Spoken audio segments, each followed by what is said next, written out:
ਅੱਗੇ ਖਬਰਾਂ ਦੇਖ ਰਹੇ ਸਾਰੇ ਦਰਸ਼ਕਾਂ ਨੂੰ ਮੇਰੇ ਹਲਕੀ ਤੋਂ ਲੋਕ ਪਿਆਰ ਭਰੀ ਸਤਿ ਸ੍ਰੀ ਅਕਾਲ। ਹੁਣ ਮੇਰਾ ਸਾਥ ਦੇ ਰਹੇ ਨੇ ਕੈਲਗਰੀ ਤੋਂ ਅਜੀਤ ਸਿੰਘ ਜੀ, ਜਲੰਧਰ ਤੋਂ ਦਲਰਾਜ ਸਿੰਘ ਜੀ, ਮੋਹਾਲੀ ਤੋਂ ਸਬਦੀਸ਼ ਜੀ। ਅਜੀਤ ਜੀ, ਦਲਰਾਜ ਜੀ, ਸਬਦੀਸ਼ ਜੀ, ਤੁਹਾਡੇ ਸਭ ਦਾ ਸ਼ੋਅ ਵਿੱਚ ਸਵਾਗਤ ਹੈ।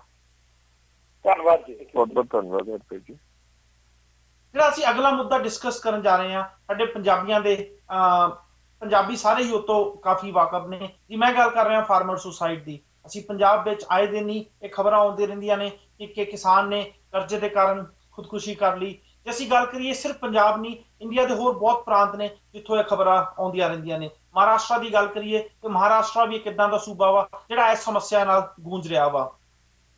ਸਭ ਤੋਂ ਪਹਿਲਾਂ ਮੈਂ ਦਲਰਾਜ ਜੀ ਨੂੰ ਚਾਹੂੰਗਾ ਕਿ ਜਿਹੜੀ ਕੱਲ ਬਰਨਾਲੇ ਘਟਨਾ ਹੋਈ ਸੀ, ਉਹ ਘਟਨਾ ਨਾਲ ਦਲਰਾਜ ਜੀ ਦਰਸ਼ਕਾਂ ਨੂੰ ਤੁਸੀਂ ਜ਼ਰੂਰ ਵਾਕਫ ਕਰਾਓ। ਉਸ ਤੋਂ ਬਾਅਦ ਅਸੀਂ ਗੱਲਬਾਤ ਸ਼ੁਰੂ ਕਰਾਂਗੇ।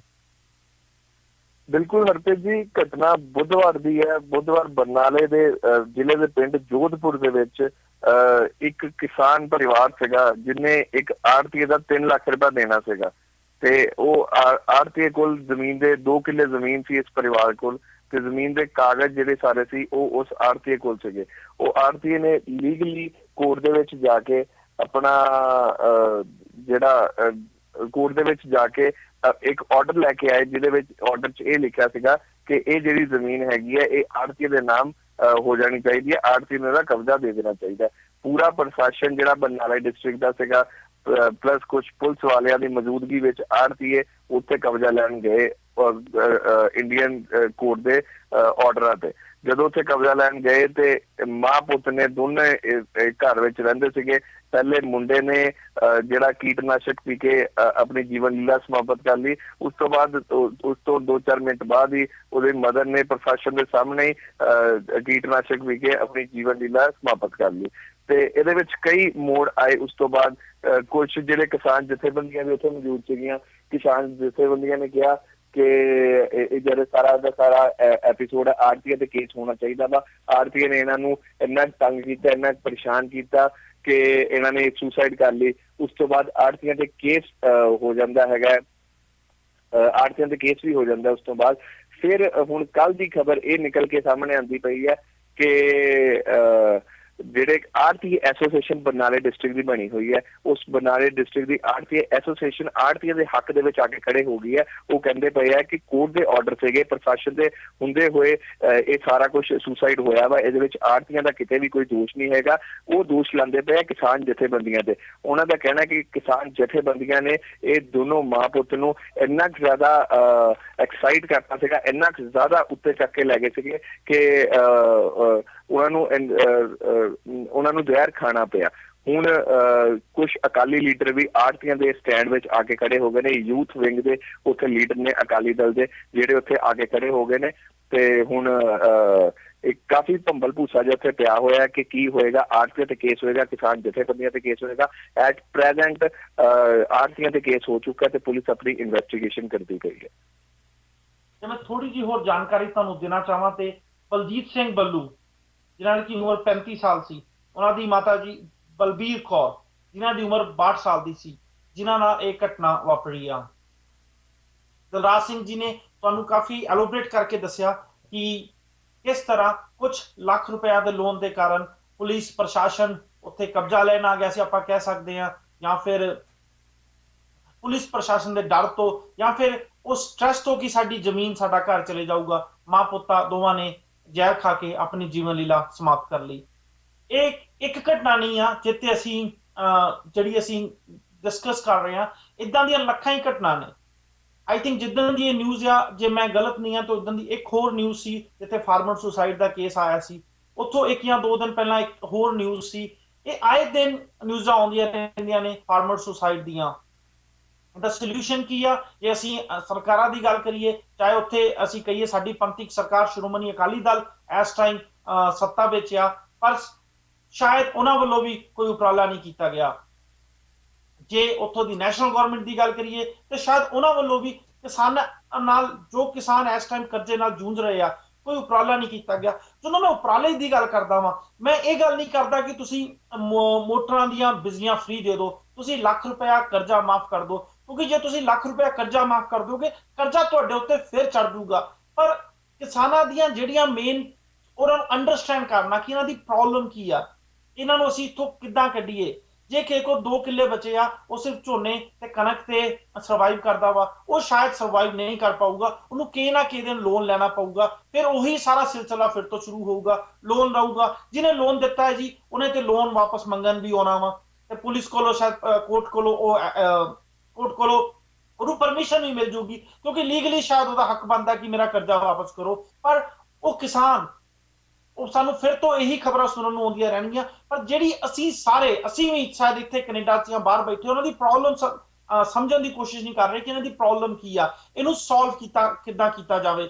ਆਓ ਗੱਲਬਾਤ ਕਰਦੇ ਹਾਂ ਆਪਣੇ ਪੈਨਲਿਸਟ ਨਾਲ, ਜਾਣਦੇ ਹਾਂ ਇਹਨਾਂ ਦੀ ਕੀ ਵਿਚਾਰ ਆ। ਸ਼ੁਰੂ ਕਰਦੇ ਹਾਂ ਸਬਦੀਸ਼ ਜੀ ਤੋਂ। ਦੇਖੋ ਹਰਪ੍ਰੀਤ ਜੀ, ਜਿਸ ਤਰੀਕੇ ਦੇ ਨਾਲ ਪੰਜਾਬ ਦੇ ਵਿੱਚ ਕਿਸਾਨ ਖੁਦਕੁਸ਼ੀਆਂ ਕਰ ਰਹੇ ਨੇ, ਜਿਸ ਤਰੀਕੇ ਦੇ ਨਾਲ ਉਹਨਾਂ ਦੀ ਉੱਤੇ ਦਬਾਅ ਬਣ ਰਹੇ ਨੇ, ਉਹਨਾਂ ਤੋਂ ਇੱਕ ਗੱਲ ਤਾਂ ਜ਼ਾਹਰ ਹੋ ਚੁੱਕੀ ਹੈ ਕਿ ਹਰੀ ਕ੍ਰਾਂਤੀ ਜਿਹਨੇ ਪੰਜਾਬ ਨੂੰ ਸਾਰੇ ਦੇਸ਼ ਦਾ ਅੰਨਦਾਤਾ ਬਣਾ ਦਿੱਤਾ ਸੀ, ਉਹ ਫੇਲ ਹੋ ਚੁੱਕੀ ਹੈ। ਜਦੋਂ ਇੱਕ ਪ੍ਰੋਜੈਕਟ ਫੇਲ ਹੁੰਦਾ ਵਾ, ਸਰਕਾਰਾਂ ਦੀ ਇਹ ਜ਼ਿੰਮੇਵਾਰੀ ਹੋ ਜਾਂਦੀ ਹੈ ਕਿ ਉਸ ਪ੍ਰੋਜੈਕਟ ਨੂੰ ਫਰਦਰ ਕਿਵੇਂ ਕੰਟੀਨਿਊ ਕੀਤਾ ਜਾਵੇ, ਜਾਂ ਘੱਟੋ ਘੱਟ ਉਹਦੇ ਚ ਨਵਾਂ ਮੋੜ ਐਸਾ ਕਿਹੜਾ ਦਿੱਤਾ ਜਾਵੇ ਜਿਹਦੇ ਨਾਲ ਕਿਸਾਨ ਪਰਿਵਾਰਾਂ ਨੂੰ ਰਾਹਤ ਮਿਲ ਸਕੇ। ਸਹੀ ਤਰੀਕਾ ਤਾਂ ਇਹ ਸੀ ਕਿ ਪੰਜਾਬ ਦੇ ਵਿੱਚ ਰੁਜ਼ਗਾਰ ਪੈਦਾ ਕੀਤਾ ਜਾਂਦਾ, ਕੁਝ ਕਿਸਾਨ ਲੋਕ ਖੇਤੀ 'ਚ ਰਹਿੰਦੇ, ਬਾਕੀ ਦੇ ਵੱਖ-ਵੱਖ ਰੁਜ਼ਗਾਰ ਦੇ ਵਿੱਚ ਚਲੇ ਜਾਂਦੇ, ਜਿਹਦੇ ਨਾਲ ਪਰਿਵਾਰਾਂ ਦੀ ਵੰਡ ਹੋਣ ਵਾਲੀ ਜਿਹੜੀ ਜ਼ਮੀਨ ਹੈ ਉਹ ਇਕੱਠੀ ਰਹਿ ਸਕਦੀ। ਇਸ ਕਿਸਮ ਦੇ ਹਾਲਾਤ ਪੰਜਾਬ ਦੇ ਵਿੱਚ ਪੈਦਾ ਨਹੀਂ ਹੋ ਸਕੇ, ਜਿਹਦਾ ਸਿੱਟਾ ਇਹ ਨਿਕਲ ਰਿਹਾ ਕਿ ਉਹਨਾਂ ਦੇ ਉੱਤੇ ਲਗਾਤਾਰ ਦਬਾਅ ਵੱਧਦਾ ਜਾ ਰਿਹਾ। ਡਾਕਟਰ ਮਨਮੋਹਨ ਸਿੰਘ ਦੀਆਂ ਆਰਥਿਕ ਨੀਤੀਆਂ ਤੋਂ ਬਾਅਦ ਲੋਕਾਂ ਦੇ ਜੀਵਨ ਤਰਜ਼ ਦੇ ਵਿੱਚ ਵੀ ਇੰਨੀ ਵੱਡੀ ਤਬਦੀਲੀ ਆ ਚੁੱਕੀ ਹੈ ਕਿ ਕਿਸਾਨਾਂ ਉੱਤੇ ਦਬਾਅ ਹੋਰ ਵੀ ਕਈ ਕਿਸਮ ਦੇ ਵੱਧ ਗਏ ਨੇ। ਪਹਿਲਾਂ ਤਾਂ ਕਿਸਾਨਾਂ ਦੀ ਕਮਾਈ ਘੱਟ ਆ, ਉਸ ਤੋਂ ਬਾਅਦ ਇੱਕ ਗੱਲ ਜਿਹੜੀ ਸਾਨੂੰ ਬਿਨਾਂ ਕਿਸੇ ਝਿਜਕ ਤੋਂ ਵਿਵਾਕ ਹੋ ਕੇ ਕਹਿਣੀ ਚਾਹੀਦੀ ਹੈ ਕਿ ਕਿਸਾਨਾਂ ਦਾ ਜੀਵਨ ਢੰਗ ਕੁਝ ਇਸ ਤਰ੍ਹਾਂ ਦਾ ਬਣ ਗਿਆ ਕਿ ਉਹ ਕਰਜ਼ਾ ਹੋਰ ਕੰਮ ਲਈ ਲੈਂਦੇ ਨੇ, ਖਰਚਦੇ ਹੋਰ ਕਿਸੇ ਮਾਮਲੇ ਦੇ ਵਿੱਚ ਨੇ, ਕਿਸ਼ਤਾਂ ਤੁਹਾਨੂੰ ਲਾਉਣੀਆਂ ਪੈਂਦੀਆਂ ਨੇ। ਤੁਸੀਂ ਟਰੈਕਟਰ ਲੈ ਕੇ ਕੁੜੀ ਦੇ ਵਿਆਹ ਤੇ ਕਾਰ ਦੇ ਬੈਠੋਗੇ ਤੇ ਤੁਹਾਨੂੰ ਲਾਜ਼ਮੀ ਤੌਰ ਦੇ ਉੱਤੇ 2-2 ਕਿਸ਼ਤਾਂ ਉਤਾਰਨੀਆਂ ਔਖੀਆਂ ਹੋ ਜਾਣਗੀਆਂ, ਦਬਾਅ ਬਣਨਗੇ। ਪਰ ਜਿਹੜਾ ਵੱਡਾ ਮਸਲਾ ਇਹ ਹੈ ਕਿ ਕਰਜ਼ਾ ਤੁਹਾਡੇ ਉੱਤੇ 4 ਲੱਖ ਦਾ ਵਾ, ਪਰ ਜ਼ਮੀਨ ਤੁਸੀਂ 40 ਲੱਖ ਦੀ ਉੱਤੇ ਕਬਜ਼ਾ ਕਰਨਾ ਚਾਹੁੰਦੇ ਹੋ। ਉਹਨਾਂ ਹਾਲਾਤ ਦੇ ਵਿੱਚ ਪੰਜਾਬ ਦਾ ਕਿਸਾਨ ਜੇ ਮਰਦਾ ਹੈ ਤਾਂ ਇਹਦੇ ਲਈ ਸਰਕਾਰ ਨੂੰ ਜ਼ਰੂਰ ਦੋਸ਼ੀ ਠਹਿਰਾਇਆ ਜਾਣਾ ਚਾਹੀਦਾ, ਕਿਉਂਕਿ ਇਹਨੇ ਏਦਾਂ ਦਾ ਕੋਈ ਪ੍ਰਬੰਧ ਨਹੀਂ ਕੀਤਾ ਕਿ ਕਿੰਨਾ ਕਰਜ਼ਾ ਹੋਵੇ ਤੇ ਕਿੰਨੀ ਜ਼ਮੀਨ ਜਾਂ ਕਿਸ ਤਰੀਕੇ ਦੇ ਨਾਲ ਉਹਦਾ ਹੱਲ ਕੱਢਿਆ ਜਾਵੇ। ਇਹ ਤਾਂ ਸੰਭਵ ਨਹੀਂ ਕਿ ਤੁਸੀਂ 4 ਲੱਖ ਕਰਜ਼ਾ ਦੇ ਕੇ 40 ਲੱਖ ਦੀ ਜ਼ਮੀਨ ਦੇ ਉੱਤੇ ਕਬਜ਼ਾ ਕਰਨਾ ਚਾਹੋ ਤੇ ਫਿਰ ਇਹ ਵੀ ਆਸ ਕਰੋ ਕਿ ਕਿਸਾਨ ਖੁਦਕੁਸ਼ੀ ਨਾ ਕਰੇ। ਇਸ ਕਰਕੇ ਸਾਨੂੰ ਜ਼ਰੂਰ ਆਪਣੀ ਨੀਤੀਗਤ ਪੈਂਤੜੇ ਨੂੰ ਬਦਲਣਾ ਪਊਗਾ। ਬਦਲਣੇ ਨੂੰ ਸਰਕਾਰ ਸਕਦੀ ਹੈ। ਹੋਰ ਤੱਕ ਦੀਆਂ ਸਰਕਾਰਾਂ ਦਾ ਤਜਰਬਾ ਅਸੀਂ ਦੇਖ ਚੁੱਕੇ ਹਾਂ, ਭਵਿੱਖ ਦਾ ਅਸੀਂ ਇੰਤਜ਼ਾਰ ਕਰ ਸਕਦੇ ਹਾਂ, ਪਰ ਅੱਜ ਦੀ ਤਰੀਕ 'ਚ ਕਿਸਾਨੀ ਪੂਰੀ ਤਰ੍ਹਾਂ ਬਰਬਾਦ ਹੋ ਚੁੱਕੀ ਹੈ। ਅਜੀਬ ਚੀਜ਼ ਦਿਲਰਾਜ ਜੀ। ਹਾਂਜੀ, ਅਸਲ ਹਰਪ੍ਰੀਤ ਜੀ, ਇਹ ਜਿਹੜੀਆਂ ਗੱਲਾਂ ਆਪਣੇ ਦਿਲਰਾਜ ਜੀ ਤੇ ਸਬਦੀਸ਼ ਜੀ ਨੇ ਆਖੀਆਂ ਨੇ, ਇਹ ਬਿਲਕੁਲ ਹੈ ਸਾਰੀਆਂ ਠੀਕ। ਇਹ ਕਈ ਕਾਰਨ ਨੇ ਉੱਥੇ ਦੀ ਜਿਹੜੀ ਆਰਥਿਕ ਹਾਲਤ ਵਿਗੜਦੀ ਔਰ ਜਿਹੜਾ ਸੋਸ਼ਲ ਜਿਹੜਾ ਤਾਣੀ ਬਾਣੀ ਹੈ ਕਿ ਸੋਚ ਜਿਵੇਂ ਚੱਲ ਰਹੀ ਹੈ ਉੱਥੇ ਕੀ ਰਹਿਣ ਸਹਿਣ ਆ, ਇਹਦੇ ਬਾਰੇ ਇਹਨਾਂ ਨੇ ਸਹੀ ਜਿਹੜੀਆਂ ਗੱਲ ਕੀਤੀ ਹੈ। ਪਰ ਇਹ ਜੋ ਉਹ ਕਿਸਾਨੀ ਦੀ ਹਾਲਤ ਇੰਨੀ ਬੁਰੀ ਹੋਈ ਹੈ, ਇਹਦੇ ਵਿੱਚ ਇੱਕ ਪੱਖ ਹੋਰ ਹੈ ਜਿਹੜੇ ਕਦੇ ਧਿਆਨ ਦੇਣ ਨੂੰ ਕੋਈ ਤਿਆਰ ਨਹੀਂ ਹੁੰਦਾ ਕਿ ਕੋਈ ਇਹੋ ਜਿਹਾ ਪੱਖ ਹੈ ਜਿਹਦਾ ਹੱਲ ਕੱਢਣ ਵੇਲੇ ਹਰ ਪਾਰਟੀ ਨੂੰ, ਹਰ ਸਿਆਸਤਦਾਨ ਨੂੰ ਇਹ ਲੱਗਦਾ ਕਿ ਜਦੋਂ ਅਸੀਂ ਇਸ ਪੱਖ ਨੂੰ ਛੇੜਿਆ ਤਾਂ ਐਡੀ ਵੱਡੀ ਉਥਲ ਪੁਥਲ ਹਿੰਦੁਸਤਾਨ ਦੇ ਵਿੱਚ ਹੋਏਗੀ ਜਿਹੜੀ ਉਹਨਾਂ ਦੇ ਸੰਭਾਲਣ ਦੇ ਵੱਸਦੀ ਹੋਏਗੀ ਨਹੀਂ, ਤੇ ਦੂਜੀ ਸਿਆਸੀ ਪਾਰਟੀ ਉਹਦਾ ਫਾਇਦਾ ਉਠਾ ਸਕਦੀ ਹੈ। ਗੱਲ ਇਹ ਹੈ ਕਿ ਜਿਹੜੀ ਕਿਸਾਨ ਦੀ ਉਪਜ ਹੈ ਉਹ ਕਿਸਾਨ ਦੀ ਇਸ ਤਰ੍ਹਾਂ ਉਹਨੂੰ ਵੇਚਣੀ ਪੈਂਦੀ ਹੈ ਕਿ ਜਿਵੇਂ ਉਹਦੀ ਆਪਣੀ ਨਹੀਂ ਹੁੰਦੀ ਹੈਗੀ, ਉਹ ਰੱਖ ਦਿੰਦਾ ਹੈ, ਅਗਲੇ ਮਰਜ਼ੀ ਨਾਲ ਭਾਅ ਲਾਉਂਦੇ ਨੇ। ਕਿਸੇ ਮੌਕੇ ਆੜ੍ਹਤੀ ਉਹਦੇ ਮਰਜ਼ੀ ਨਾਲ ਭਾਅ ਲਾਉਂਦੇ ਹੁੰਦੇ ਸੀ, ਹੁਣ ਸਰਕਾਰ ਮਰਜ਼ੀ ਨਾਲ ਭਾਅ ਲਾਉਂਦੀ ਹੈ। ਉਸ ਤੋਂ ਵੀ ਪਹਿਲੀ ਗੱਲ ਤਾਂ ਹੁੰਦੀ ਹੈ ਕਿ ਕਿਸਾਨ ਉਪਜ ਵੇਲੇ ਵੀ ਉਹ ਪ੍ਰਮਾਤਮਾ ਤੇ ਮੁਨੱਸਰ ਹੈ ਕਿ ਜੇ ਪਹਿਲਾਂ ਤਾਂ ਮੀਂਹਾਂ ਤੇ ਹੁੰਦੀ ਸੀ, ਜੇ ਮੀਂਹ ਦੀ ਬਜਾਏ ਸਿੰਜਾਈ ਆਈ ਹੈ ਤਾਂ ਬਿਜਲੀ ਆਊਗੀ ਕਿ ਨਹੀਂ ਆਊਗੀ, ਤੇ ਜੇ ਬਣ ਗਈ ਫਸਲ ਤੇ ਉਹ ਸਿਰੇ ਚੜੂਗੀ ਕਿ ਨਹੀਂ ਚੜੂਗੀ। ਪਰ ਜਦੋਂ ਚੜ ਕੇ ਵੀ ਸਿਰੇ ਚਲੇ ਜਾਂਦੀ ਹੈ ਤਾਂ ਉਹਦਾ ਜਿਹੜਾ ਮਿੱਠਾ ਮੁੱਲ ਆ ਉਹ ਸਰਕਾਰ ਨੇ ਮਿੱਥਣਾ, ਤੇ ਸਰਕਾਰ ਉਹ ਮੁੱਲ ਏਦਾਂ ਨਹੀਂ ਮਿੱਥਦੀ ਕਿ ਇਸ ਬੰਦੇ ਦੀ ਕਿੰਨੀ ਪੂੰਜੀ ਇਹਦੇ ਚ ਲੱਗੀ ਹੈ, ਕਿੰਨੇ ਘੰਟੇ, ਕਿੰਨੇ ਦਿਨ, ਕਿੰਨੇ ਪਰਿਵਾਰ ਦੇ ਮੈਂਬਰਾਂ ਨੂੰ ਇਹਦੇ ਤੇ ਕੰਮ ਕਰਨਾ ਪਿਆ, ਕਿੰਨੀ ਇਹਨੂੰ ਮਜ਼ਦੂਰੀ ਦਿੱਤੀ ਹੈ, ਕਿੰਨੇ ਇਹਦੇ ਮਨਿਓਰਸ ਲੱਗੇ ਨੇ, ਕੋਈ ਉਹ ਚੀਜ਼ ਨਹੀਂ ਗਿਣੀ ਜਾਂਦੀ।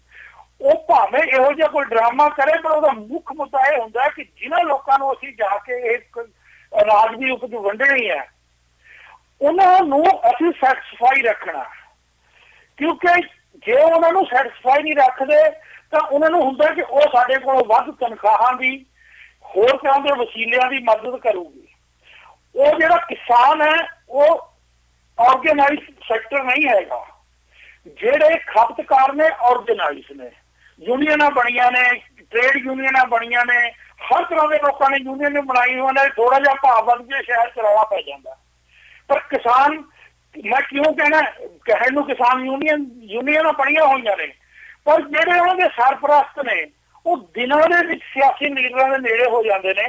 ਜਿਹਦੀ ਬਹੁਤ ਵੱਡੀ ਮਿਸਾਲ ਅੱਜ ਦੇ ਦਿਨ 'ਚ ਪੰਜਾਬ ਦੇ ਵਿੱਚ ਹੈਗੀ ਕਿ ਪੰਜਾਬ ਯੂਨੀਅਨ ਦਾ ਮੁਖੀ ਰਹਿਣ ਵਾਲਾ ਜਿਹੜਾ ਹੈਗਾ ਸੀ ਉਹ ਅੱਜ ਕੱਲ ਇੱਕ ਬਹੁਤ ਵੱਡੇ ਅਦਾਰੇ ਦਾ ਚੇਅਰਮੈਨ ਬਣਿਆ ਹੋਇਆ ਤੇ ਕੈਬਨਿਟ ਰੈਂਕ ਦਾ ਜਿਹੜਾ ਹੈਗਾ ਉਹ ਬਣ ਰਿਹਾ। ਤਾਂ ਇਹਨਾਂ ਚੀਜ਼ਾਂ ਦੇ ਨਾਲ ਹੁਣ ਉਹਦੀ ਮਿਸਾਲ ਦਿੰਦਾ, ਜਦੋਂ ਇੱਕ ਕਣਕ 65 ਰੁਪਏ ਕੁਆਂਟਲ, ਜਦੋਂ 1965 ਦੇ ਵਿੱਚ ਪਹਿਲੀ ਵਾਰੀ ਇਹਦੇ ਮੁੱਲ ਮਿੱਥੇ ਗਏ ਨੇ ਤਾਂ 65 ਰੁਪਏ ਕੁਆਂਟਲ ਦਾ ਸਪੋਰਟ ਜਿਹੜਾ ਹੈਗਾ ਮੁੱਲ ਸੀ ਉਹ, ਤੇ ਉਦੋਂ 15,000 ਦਾ 13 ਤੋਂ 15,000 ਦਾ 25-11 ਵੀਕਲ ਟਰੈਕਟਰ ਆ ਜਾਂਦਾ ਸੀ। ਮਤਲਬ ਸੀ ਕਿ 200 ਕੁਆਂਟਲ ਦੇ ਵਿੱਚ ਤੁਸੀਂ ਜਿਹੜਾ ਹੈਗਾ ਇੱਕ ਟਰੈਕਟਰ ਖਰੀਦ ਸਕਦੇ ਸੀ। ਅੱਜ ਹੁਣ ਪੋਜੀਸ਼ਨ ਇਹ ਹੋਈ ਹੈ ਕਿ ਤੁਸੀਂ 600 ਕੁਆਂਟਲ ਟਰੈਕਟਰ ਖਰੀਦ ਸਕਦੇ ਹੋ, ਤੇ ਜ਼ਿਮੀਂਦਾਰ ਦਾ ਤਾਂ 400 ਕੁਆਂਟਲ ਟਰੈਕਟਰ ਲੈਣ ਵਾਸਤੇ ਜਿਹੜਾ ਚਲਾ ਜਾਂਦਾ ਉਹਨੂੰ ਨੈਗੇਟਿਵ ਚ ਲੈ ਜਾਂਦਾ, ਤੇ ਉਹਨੇ ਟਰੈਕਟਰ ਵੀ ਲੈਣਾ ਹੈ, ਉਹਨੇ ਸੰਦ ਵੀ ਲੈਣੇ ਨੇ ਉਸੇ ਭਾਅ ਦੇ ਹਿਸਾਬ ਨਾਲ। ਭਾਵ ਕੀ ਹੈ ਕਿ ਜਿੰਨੀ ਕੀਮਤਾਂ ਜੇ ਜ਼ਿਮੀਂਦਾਰ ਦੀ ਉਪਜ 20 ਗੁਣੀ ਹੋਈ ਹੈ ਤਾਂ ਜਿਹੜੀਆਂ ਚੀਜ਼ਾਂ ਉਹਨਾਂ ਨੇ ਖੇਤੀ ਵਾਸਤੇ ਖਰੀਦਣੇ ਆ ਜਾਂ ਜ਼ਿੰਦਗੀ ਜੀਣ ਵਾਸਤੇ ਖਰੀਦਣੇ ਆ ਉਹ 100 ਗੁਣੀਆਂ ਵਧ ਗਈਆਂ ਨੇ। ਤੇ ਜਿਹੜੀ 80% ਦੀ ਨੈਗੇਟਿਵਿਟੀ ਉਹਨੂੰ ਝੱਲਣੀ ਪੈਂਦੀ ਹੈ। ਉਹ ਹਰ ਸਾਲ ਭਾਵੇਂ ਉਹ ਸਾਦੀ ਜ਼ਿੰਦਗੀ ਵੀ ਜੀਵੇ ਪਰ ਉਹਨੂੰ ਕੱਪੜਾ ਵੀ ਪਾਉਣਾ ਪਊਗਾ ਤੇ ਉਹਨੂੰ ਟਰੈਕਟਰ ਦੇ ਖੇਤੀ ਨਾਲ ਲੋੜੀਂਦੀਆਂ ਚੀਜ਼ਾਂ ਤਾਂ ਖਰੀਦਣੀਆਂ ਹੀ ਪੈਣਗੀਆਂ। ਉਹਦੇ ਵਿੱਚ 80% ਦੀ ਨੈਗੇਟਿਵਿਟੀ ਜਾਇਜ਼ ਇਹਨੂੰ ਕੋਈ ਪੂਰਾ ਨਹੀਂ ਕਰ ਸਕਦਾ ਹੈਗਾ। ਜਦੋਂ ਤੱਕ ਇਸ ਪੱਖ ਤੋਂ ਜਿਣਸਾਂ ਦੇ ਭਾਅ ਜਿਹੜੇ ਮਿੱਥ ਕੇ ਨਹੀਂ ਸ਼ੁਰੂ ਕੀਤੇ ਜਾਂਦੇ ਤਾਂ ਉਹਦਾ ਕੋਈ ਇਲਾਜ ਨਹੀਂ ਹੋ ਸਕਦਾ ਹੈਗਾ। ਤਾਂ ਹੁਣ ਮੁਸ਼ਕਿਲ ਇਹ ਆ ਰਹੀ ਹੈ ਕਿ ਕੋਈ ਸਰਕਾਰ ਇਹ ਰਿਸਕ ਲੈਣ ਨੂੰ ਤਿਆਰ ਨਹੀਂ ਹੁੰਦੀ, ਕਿਸੇ ਵੀ ਪਾਰਟੀ ਦੀ ਹੋਵੇ। ਆਪਾਂ ਪਾਰਟੀ ਦੀ ਗੱਲ ਨਾ ਕਰੀਏ, ਠੀਕ ਹੈ। ਜਦੋਂ ਇਹ ਰਿਸਕ ਲੈਣ ਨੂੰ ਤਿਆਰ ਨਹੀਂ ਹੁੰਦੇ, ਜੇ ਇਹੀ ਵਰਤਾਰਾ ਚੱਲਦਾ ਰਿਹਾ ਤਾਂ ਜਿਹੜਾ ਜ਼ਿਮੀਂਦਾਰ ਬਿਲਕੁਲ ਨੈਗੇਟਿਵਿਟੀ ਚ ਜਾਂਦਾ ਰਹੇਗਾ ਤੇ ਕੋਈ ਇਹ ਜਿਹੜਾ ਦੁਰਦਸ਼ਾ ਕਿਸਾਨਾਂ ਦੀ ਉਹ ਸੁਧਾਰ ਨਹੀਂ ਹੋ ਸਕਦਾ। ਦਿਲਰਾਜ ਜੀ। ਹੈਲੋ, ਹਾਂਜੀ ਹਰਪ੍ਰੀਤ ਜੀ, ਬਿਲਕੁਲ ਮੇਰੇ ਦੋਵੇਂ ਜਿਹੜੇ ਸਾਥੀ ਹੈਗੇ ਆ ਪੈਨਲਿਸਟ ਬਿਲਕੁਲ ਸਹੀ ਗੱਲਾਂ ਕੀਤੀਆਂ ਹੈਗੀਆਂ, ਪਰ ਨਾਲ ਦੀ ਨਾਲ ਮੈਂ ਇਹ ਵੀ ਕਰਨਾ ਚਾਹਾਂਗਾ ਕਿ ਇਹਦਾ ਸਭ ਤੋਂ ਵੱਡਾ ਸੁਧਾਰ ਜੇ ਕੋਈ ਫਾਰਮਰ ਸੁਸਾਇਟੀ ਦਾ ਕਰ ਸਕਦਾ, ਬਹੁਤ ਮੇਜਰ ਇਸ਼ੂ ਇਸ ਵੇਲੇ ਨਾ ਕੇਵਲ ਸਿਰਫ ਪੰਜਾਬ ਦਾ ਬਲਕਿ ਪੂਰੇ ਹਿੰਦੁਸਤਾਨ ਵਿੱਚ ਇਹ ਸਭ ਤੋਂ ਵੱਡਾ ਮੇਜਰ ਇਸ਼ੂ ਬਣਿਆ ਹੋਇਆ ਵਾ, ਤੇ ਇਹਦਾ ਹੱਲ ਜੇ ਕੋਈ ਕੱਢ ਸਕਦਾ ਉਹ ਸਭ ਤੋਂ ਪਹਿਲਾ ਹੱਲ ਸਰਕਾਰਾਂ ਕਰ ਸਕਦੀਆਂ ਵਾ। ਕਈ ਹੁਣ ਕੋਸ਼ਿਸ਼ ਵੀ ਕਰਦੇ ਪਏ ਆ, ਕਈ ਬੀਮਾ ਯੋਜਨਾਵਾਂ ਵੀ ਲੈ ਕੇ ਆਏ ਆ, ਪਰ ਸਿਰਫ ਯੋਜਨਾਵਾਂ ਲਿਆਉਣ ਦੇ ਨਾਲ ਕੁਝ ਨਹੀਂ ਹੁੰਦਾ ਜਦੋਂ ਤੱਕ ਉਹਦੇ ਤੇ ਉਹਨੂੰ ਸਕਸੈਸਫੁਲ ਨਹੀਂ ਬਣਾਇਆ ਜਾ ਸਕਦਾ। ਜੇ ਉਹਨੂੰ ਸਕਸੈਸਫੁਲ ਬਣਾ ਜਾਣ ਤੇ ਮੈਂ ਸਮਝਦਾ ਵਾਂ ਕਿਤੇ ਨਾ ਕਿਤੇ ਸ਼ਾਇਦ ਕਿਸਾਨੀ ਦਾ ਭਲਾ ਹੋ ਜਾਵੇ, ਕਿਸਾਨਾਂ ਦਾ ਭਲਾ ਹੋ ਜਾਵੇ। ਨਹੀਂ ਤੇ ਇਹ ਤਾਂ ਆਉਣ ਵਾਲਾ ਸਮਾਂ ਹੀ ਦੱਸੇਗਾ ਕਿ ਹੋਰ ਕਿੰਨੀਆਂ ਸੁਸਾਈਡ ਹੁੰਦੀਆਂ ਵਾ ਤੇ ਹੋਰ ਕਿੰਨੇ ਕਿਸਾਨ ਵਿਚਾਰੇ ਪੈਸੇ ਕਰਕੇ ਜਾਂ ਆਪਣੀ ਜ਼ਮੀਨ ਕਿਸੇ ਦੇ ਹਵਾਲੇ ਕਰਨ ਤੋਂ ਪਹਿਲੇ ਏਦਾਂ ਦੇ ਸੁਸਾਈਡਾਂ ਹੁੰਦੀਆਂ। ਦੇਖੋ ਜਲਾਲ ਜੀ, ਕੀ ਹੋ ਰਿਹਾ ਕਿ ਇੱਥੇ ਜਿਹੜੀ ਲੋਕਾਂ ਦੀ, ਸਾਡੇ ਪੋਲੀਟੀਸ਼ੀਅਨ ਦੀ ਮਾੜੀ ਸੋਚ ਹੈ। ਹੁਣ ਮੈਂ ਤੁਹਾਨੂੰ ਥੋੜਾ ਜਿਹਾ ਪਿੱਛੇ ਲੈ ਜਾਂਦਾ ਕਿ ਗੱਲ ਕਿੱਥੋਂ ਸ਼ੁਰੂ ਹੋਈ ਹੈ। 1965 ਤੋਂ ਜਦੋਂ ਮੈਂ ਤੁਹਾਨੂੰ ਦੱਸ ਰਿਹਾ ਕਿ ਭਾਅ ਮਿੱਥ ਹੋਏ ਸੀ, ਉਹਦੇ ਨਾਲ ਹੀ ਸਿੰਜਾਈ ਦੇ ਪ੍ਰਬੰਧ ਦੀ ਬੜੀ ਇੱਕ ਤਰ੍ਹਾਂ ਦਾ ਫੈਲਾਅ ਹੋਇਆ ਸੀ ਪੰਜਾਬ ਦੇ ਵਿੱਚ ਜਦੋਂ ਹਰੀ ਕ੍ਰਾਂਤੀ ਸ਼ੁਰੂ ਹੋਈ ਹੈ। ਤਾਂ ਹਰੀ ਕ੍ਰਾਂਤੀ ਸ਼ੁਰੂ ਹੋਈ, ਜ਼ਿਮੀਂਦਾਰਾਂ ਦਾ ਹਾਲਤ ਸਿੱਧਰੀ, ਉਹਨਾਂ ਨੂੰ ਚੰਗੇ ਰਹਿਣ ਸਹਿਣ ਦੀ ਆਦਤ ਵੀ ਪੈਣ ਲੱਗ ਗਈ। ਜਦੋਂ 1971 ਦੀ ਜੰਗ ਹੋਈ ਹੈ, ਉਸ ਜੰਗ ਤੋਂ ਬਾਅਦ 30-31% ਇਨਫਲੇਸ਼ਨ ਹੋ ਗਈ ਸੀ। ਉਹਨੂੰ ਕੰਟਰੋਲ ਕਰਨ ਵਾਸਤੇ ਇੱਕੋ ਦਿਨ ਮੇਰੇ ਤਾਂ ਯਾਦ ਹੈ ਇਸ ਚੀਜ਼ ਕਿ ਕੀ ਹੋਇਆ ਸੀ ਕਿ with a single stroke of pen ਜਿੰਨੀ ਖੇਤੀ ਦੀਆਂ ਇਨਪੁਟਸ ਸੀ ਉਹ ਡਬਲ ਹੋ ਗਈਆਂ ਸੀ। ਉਹ ਡਬਲ ਹੋਈਆਂ, ਇੱਕਦਮ ਜ਼ਿਮੀਂਦਾਰਾਂ ਦਾ ਜਿਹੜੀ ਆਮਦਨ ਸੀ ਉਹ ਤੇ ਕੱਟ ਲੱਗ ਗਿਆ, ਪਰ ਉਹਨੂੰ ਰਹਿਣ ਸਹਿਣ ਦੀ ਚੰਗੇ ਪੱਧਰ ਦੀ ਆਦਤ ਪੈ ਗਈ ਸੀ। ਉਹ ਅੱਛਾ, ਦੂਜੇ ਪਾਸੇ ਕੀ ਹੁੰਦਾ ਸਰਕਾਰਾਂ ਨੂੰ, ਜਿਹੜੀ ਮੈਂ ਪਹਿਲਾਂ ਵੀ ਗੱਲ ਕੀਤੀ ਸੀ, ਉਦੋਂ ਟ੍ਰੇਡ ਯੂਨੀਅਨ ਦੇ ਲੀਡਰ ਦੱਤਾ ਸੁਮੰਤ ਤੇ ਹੋਰ ਕਈ ਹੁੰਦੇ ਸੀ, ਸਾਰਿਆਂ ਦਾ ਨਾਮ ਮੇਰੇ ਯਾਦ ਨਹੀਂ। ਉਹਨਾਂ ਨੂੰ ਪੀਡੀਐਸ ਦੇ ਥਰੂ ਜਿਹੜੇ ਕਾਰਖਾਨੇਦਾਰਾਂ ਦੇ ਸਰਕਾਰ ਨਾਲ ਮੇਲਜੋਲ ਹੁੰਦਾ, ਜੇ ਉਹ ਅਨਾਜ ਦੇ ਭਾਅ ਵੱਧਦੇ ਉਹਨਾਂ ਨੂੰ ਆਪਣੀਆਂ ਜਿਹੜੀਆਂ ਹੈਗੀਆਂ ਤਨਖਾਹ ਵਧਾਉਣੀਆਂ ਪੈਂਦੀਆਂ ਸੀ। ਉਹਨਾਂ ਨੇ ਕੀ ਕੀਤਾ ਕਿ ਉਹ ਟ੍ਰੇਡ ਯੂਨੀਅਨ ਦੇ ਦਬਾਅ ਥੱਲੇ ਉਹਨਾਂ ਦੇ ਟੈਕਸ ਤਾਂ ਵਧਾਤੇ, ਪਰ ਉਹ ਜਿਹੜਾ ਸਪੋਰਟ ਮੁੱਲ ਸੀ ਉਹ ਨਹੀਂ ਵਧਾਇਆ। ਨੈਗੇਟਿਵਿਟੀ ਸ਼ੁਰੂ ਹੋ ਗਈ। ਹੁਣ ਕੀ ਹੁੰਦਾ, ਅੱਜ ਹੁਣ ਲੇਟੈਸਟ ਵਰਤਾਰਾ ਹੈ। ਇੱਥੇ ਕੀ ਹੋਇਆ ਸੀ ਕਿ ਇੱਕ ਬੀਜੇਪੀ ਗਵਰਨਮੈਂਟ ਨੇ ਆ ਕੇ, ਮੈਂ ਨਹੀਂ ਕਹਿੰਦਾ ਕਿ ਬੀਜੇਪੀ ਚੰਗੀ ਹੈ, ਇੱਕ ਮਾੜਾ ਹੈ, ਹੋ ਸਕਦਾ ਕੱਲ ਨੂੰ ਦੂਜੀ ਪਾਰਟੀ ਕਰੇ ਤੇ ਬੀਜੇਪੀ ਦਾ ਕੋਈ ਵਰਤਾਰੇ ਬਾਰੇ ਅਸੀਂ ਪੱਕਾ ਨਹੀਂ ਕਹਿ ਸਕਦੇ ਕਿ ਉਹ ਫਾਰਮਰ ਪੱਖੀ ਹੈ ਜਾਂ ਨਹੀਂ, ਪਰ ਉਹਨੇ ਇੱਕ ਕੋਸ਼ਿਸ਼ ਸ਼ੁਰੂ ਕੀਤੀ ਸੀ ਕਿ ਵੱਡੇ ਸ਼ਹਿਰ ਜਿਹੜੇ ਹੈਗੇ ਨੇ ਉਹ ਦਿੱਲੀ ਤੋਂ ਲੈ ਕੇ ਬੰਬੇ ਤੱਕ ਇੱਕ ਕੋਰੀਡੋਰ ਬਣਾਉਣਾ ਚਾਹੁੰਦੇ ਸੀ। ਉਹ ਕੋਰੀਡੋਰ ਬਣਾਉਣਾ ਸੀ, ਉਹਨਾਂ ਨੇ ਸੜਕ ਕੱਢਣੀ ਸੀ ਵੱਡੀ ਤੇ ਉਹਦੇ ਆਲੇ ਦੁਆਲੇ ਕਿਲੋਮੀਟਰ 2-2 ਕਿਲੋਮੀਟਰ ਦੇ ਫਾਸਲੇ ਤੇ, ਥੋੜੇ ਫਾਸਲੇ ਦੇ ਉੱਤੇ ਜਾ ਕੇ ਇੱਕ ਤਰ੍ਹਾਂ ਦੇ ਇੰਡਸਟਰੀਅਲ ਐਂਡ ਟ੍ਰੇਡ ਹੱਬ ਬਣਾਉਣੇ ਸੀ। ਤਾਂ ਉੱਥੇ ਚੱਕ ਕੀ ਲਈ ਗਈ ਗੱਲ ਕਿ ਜੀ ਇਹ ਕਿਸਾਨ ਵਿਰੋਧੀ ਨੇ, ਉਹਨਾਂ ਨੂੰ ਇੰਨਾ ਰੌਲਾ ਪਾਇਆ ਗਿਆ, ਉਹਨਾਂ ਦਾ ਜਿਹੜਾ ਬਿੱਲ ਸੀ ਉਹ ਰਾਜ ਸਭਾ ਦੇ ਵਿੱਚ ਨਾ ਪਾਸ ਹੋਣ ਦੇਣ ਦੀ ਪਹਿਲਾਂ ਹੀ ਪਤਾ ਲੱਗ ਗਿਆ, ਜਿਹਨਾਂ ਨੇ ਪਾਸ ਨਹੀਂ ਹੋਣ ਦੇਣਾ, ਜਿਹਦੇ ਨਾਲ ਜਿਵੇਂ ਪਹਿਲਾਂ ਸੁਖਦੀਪ ਜੀ ਨੇ ਗੱਲ ਕੀਤੀ ਸੀ ਕਿ ਲੋਕਾਂ ਨੂੰ ਖੇਤੀ ਦੇ ਇਕੱਲੇ ਜੂਲੇ ਚੋਂ ਕੱਢ ਕੇ ਉਹਨਾਂ ਨੂੰ ਨਾਲ ਦੀ ਆਮਦਨ ਜਿਹੜੀ ਹੈਗੀ ਉਹ ਕੋਈ ਬਣੇ, ਜਾਂ ਕੁਛ ਲੋਕੀ ਜਿਹੜੇ ਜਿੰਨੇ ਵੀ ਉਹਦੇ ਚ ਐਡਜਸਟ ਹੋ ਸਕਦੇ ਸੀ ਉਹ ਨਵੇਂ ਧੰਦਿਆਂ ਚ ਪੈਂਦੇ। ਉੱਥੇ ਇੰਟਰਸਟ ਕੀ ਸੀ ਕਿ ਇਸ ਮੁਲਕ ਸਰਕਾਰ ਨੂੰ ਇੱਕ ਅਮੀਰਾਂ ਦੇ ਪੱਖ ਦੀ ਸਰਕਾਰ ਦੱਸ ਕੇ ਲੋਕਾਂ ਨੂੰ ਭੜਕਾ ਦਿੱਤਾ ਜਾਵੇ। ਤੇ ਉਹ ਵੀ ਮੈਂ ਜਦੋਂ ਕਿਹਾ ਸੀ ਤੁਹਾਨੂੰ ਪਹਿਲਾਂ ਮੈਂ ਬੇਨਤੀ ਕੀਤੀ ਕਿ ਰਿਸਕ ਨਹੀਂ ਲੈਣ ਨੂੰ ਪਾਰਟੀ ਤਿਆਰ ਹੁੰਦੀ, ਬੀਜੇਪੀ ਉਹ ਰਿਸਕ ਨਹੀਂ ਲੈ ਸਕੀ ਹੈਗੀ। ਉਹਨਾਂ ਨੂੰ ਲੱਗਿਆ ਕਿ ਸਾਨੂੰ ਐਂਟੀ ਪੂਅਰ ਸ਼ੋਅ ਕਰਕੇ ਸਾਡੀ ਵੋਟਾਂ ਤੋੜ ਕੇ ਸਾਨੂੰ ਸ਼ਾਇਦ ਅੱਗੇ ਵਾਸਤੇ ਪ੍ਰੋਬਲਮ ਖੜੀ ਕਰ ਦਿਓ, ਇਸ ਗੱਲ ਤੋਂ ਪਿੱਛੇ ਹਟ ਗਏ। ਉਹਨੇ ਇਹ ਪੋਲਿਟਿਕਸ ਆ ਜਿਹੜੀ ਉਹ ਉਹਦੇ ਵਿੱਚ ਆ ਜਾਂਦੇ ਨੇ। ਦੂਜੇ ਪਾਸੇ ਕੁਛ ਪਾਰਟੀਆਂ ਦਾ ਇਹ ਤਕਾਜ਼ਾ ਹੈ ਕਿ ਇਹਨਾਂ ਨੂੰ ਦਿਓ, ਕੀ ਇਹਨਾਂ ਨੂੰ ਫ੍ਰੀਵੀਜ਼ ਦਿਓ, ਇਹਨਾਂ ਨੂੰ ਇਹ ਦਿਓ ਪੀਡੀਐਸ ਦੇ ਥਰੂ ਸਸਤਾ ਨਾਲ, ਜਿਹਦੇ ਉਹ ਸਾਰੀਆਂ ਹੀ ਪਾਰਟੀਆਂ ਕਰਦੀਆਂ ਨੇ। ਪਰ ਜਿਹੜਾ ਇਹ ਸੌਖਾ ਕੰਮ ਹੈ, ਮੁਲਕ ਦਾ ਪੈਸਾ ਹੈ, ਡਿਵੈਲਪ ਸੜਕ ਨਾ ਬਣਾਈ ਸਬਸਿਡੀ ਅਨਾਜ ਤੇ ਦੇ ਦਿੱਤੀ, ਸਕੂਲ ਨਾ ਬਣਾਏ ਸਬਸਿਡੀ ਜਾ ਕੇ ਉਹਦੇ ਦੇ ਦਿੱਤੀ, ਠੀਕ ਹੈ। ਇਸ ਤਰ੍ਹਾਂ ਉਹਨਾਂ ਨੂੰ ਇਹ ਤਾਂ ਸ਼ੋਅ ਕਰਤਾ ਕਿ ਅਸੀਂ ਗਰੀਬਾਂ ਦਾ ਭਲਾ ਕਰਦੇ ਹਾਂ। ਨਾ ਇਨਫਰਾਸਟ੍ਰਕਚਰ ਡਿਵੈਲਪ ਕਰੋ ਤੇ ਨਾ ਉਹ ਤੇ ਗਰੀਬ ਉਹ ਜਿਵੇਂ ਕਹਿੰਦੇ ਨੇ ਉਹ ਢੀਸੇ ਲੱਗੇ ਰਹਿਣ ਤੇ ਵੋਟਾਂ ਪਾਉਂਦੇ ਰਹਿਣ। ਇਹ ਵਰਤਾਰੇ ਨੇ ਜਿਹੜੇ ਮੁਲਕ ਨੂੰ ਅਧੋਗਤੀ ਵੱਲ ਜਾਈ ਜਾ ਰਹੇ ਨੇ। ਦੇਖੋ ਅਜੀਤ ਜੀ, ਬਿਲਕੁਲ ਤੁਸੀਂ ਕਈ ਗੱਲਾਂ ਠੀਕ ਕੀਤੀਆਂ। ਸਰਕਾਰਾਂ ਦਾ ਤਾਂ ਟੋਟਲ ਫੇਲੀਅਰ ਹੈਗਾ ਹੀ ਹੈਗਾ, ਇਹਦੇ ਵਿੱਚ ਕੋਈ ਦੋ ਰਾਏ ਨਹੀਂ, ਚਾਹੇ ਹੁਣ ਦੀਆਂ ਸਰਕਾਰਾਂ ਹੋਣ ਚਾਹੇ ਪੁਰਾਣੀਆਂ ਸਰਕਾਰਾਂ ਹੋਣ। ਪਰ ਸੁਖਬੀਰ ਜੀ ਨੇ ਇੱਕ ਬਹੁਤ ਵਧੀਆ ਇਸ਼ੂ ਚੱਕਿਆ ਸੀਗਾ ਕਿ ਕਿਸਾਨ ਵੀ ਜਿਹੜਾ ਇੱਕ ਦਿਖਾਵੇ ਦਾ ਟ੍ਰੈਂਡ ਪੰਜਾਬ ਦੇ ਵਿੱਚ ਚੱਲਿਆ, ਨਾ ਕੇਵਲ ਕਿਸਾਨਾਂ ਦੇ ਵਿੱਚ ਬਲਕਿ ਹਰ ਉਹ ਵਰਗ ਵਿੱਚ। ਅੱਜ ਵਿਆਹ ਇੱਥੇ ਹੁੰਦੇ ਆ, ਲੋਕਾਂ ਕੋਲ ਨਹੀਂ ਵੀ ਪੈਸਾ ਹੁੰਦਾ ਤੇ ਲੋਨ ਚੱਕ ਕੇ ਆਪਣੇ ਗਿਰਵੀ ਰੱਖ ਕੇ ਪ੍ਰਾਪਰਟੀਆਂ ਜ਼ਮੀਨਾਂ ਵਧੀਆ ਵਿਆਹ ਕਰਦੇ ਆ, ਸ਼ਾਹੀ ਵਿਆਹ ਕਰਦੇ ਹੈਗੇ ਆ, ਗੱਡੀ ਵੀ ਜ਼ਰੂਰ ਦਿੰਦੇ ਆ। ਏਦਾਂ ਦੇ ਹੋਰ ਜਿਹੜੇ ਇੱਕ ਦਿਖਾਵੇ ਦਾ ਟ੍ਰੈਂਡ ਪੰਜਾਬ ਵਿੱਚ ਚੱਲਿਆ, ਮੈਂ ਸਮਝਦਾ ਉਹ ਵੀ ਇੱਕ ਮੁੱਖ ਕਾਰਨ ਹੈਗਾ ਕਿਸਾਨਾਂ ਦੇ ਸੁਸਾਈਡ ਦਾ।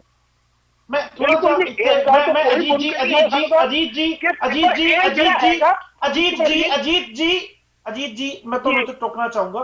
ਇੱਕ ਵੀਡੀਓ ਆ ਬਰਨਾਲਾ ਸੁਸਾਈਡ ਦੇ ਕੇਸ ਦੇ ਉੱਤੇ, ਉਹ ਮੈਂ ਦਰਸ਼ਕਾਂ ਨੂੰ ਇੱਥੇ ਜ਼ਰੂਰ ਵਿਖਾਣਾ ਚਾਹੂੰਗਾ। ਮੈਂ ਟੈਕਨੀਕਲ ਟੀਮ ਨੂੰ ਕਹੂੰਗਾ ਵੀਡੀਓ ਇੱਥੇ ਪਲੇ ਕਰਨ ਜੀ ਪਲੀਜ਼।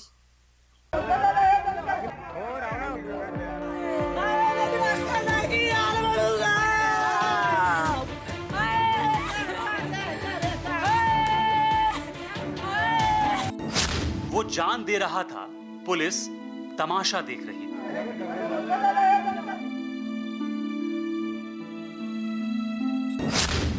कर्ज से हार गई एक किसान की जिंदगी।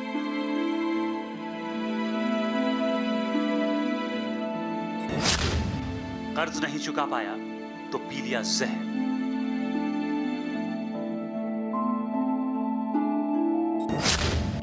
पुलिस के सामने किसान और उसकी मां की खुदकुशी। सरकार और सिस्टम को आईना दिखाता हुआ बलजीत छत पर खड़ा था। उसके हाथ में लाठी थी, दूसरे हाथ में जहर की शीशी।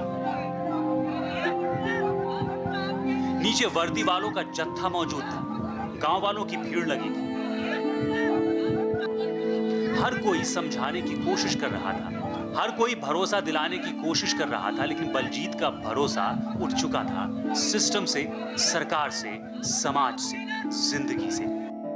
30 साल के बलजीत ने देखते ही देखते अपनी 60 साल की मां के साथ कीटनाशक पीकर मौत को गले लगा लिया और सब तमाशबीन बनकर रह गए।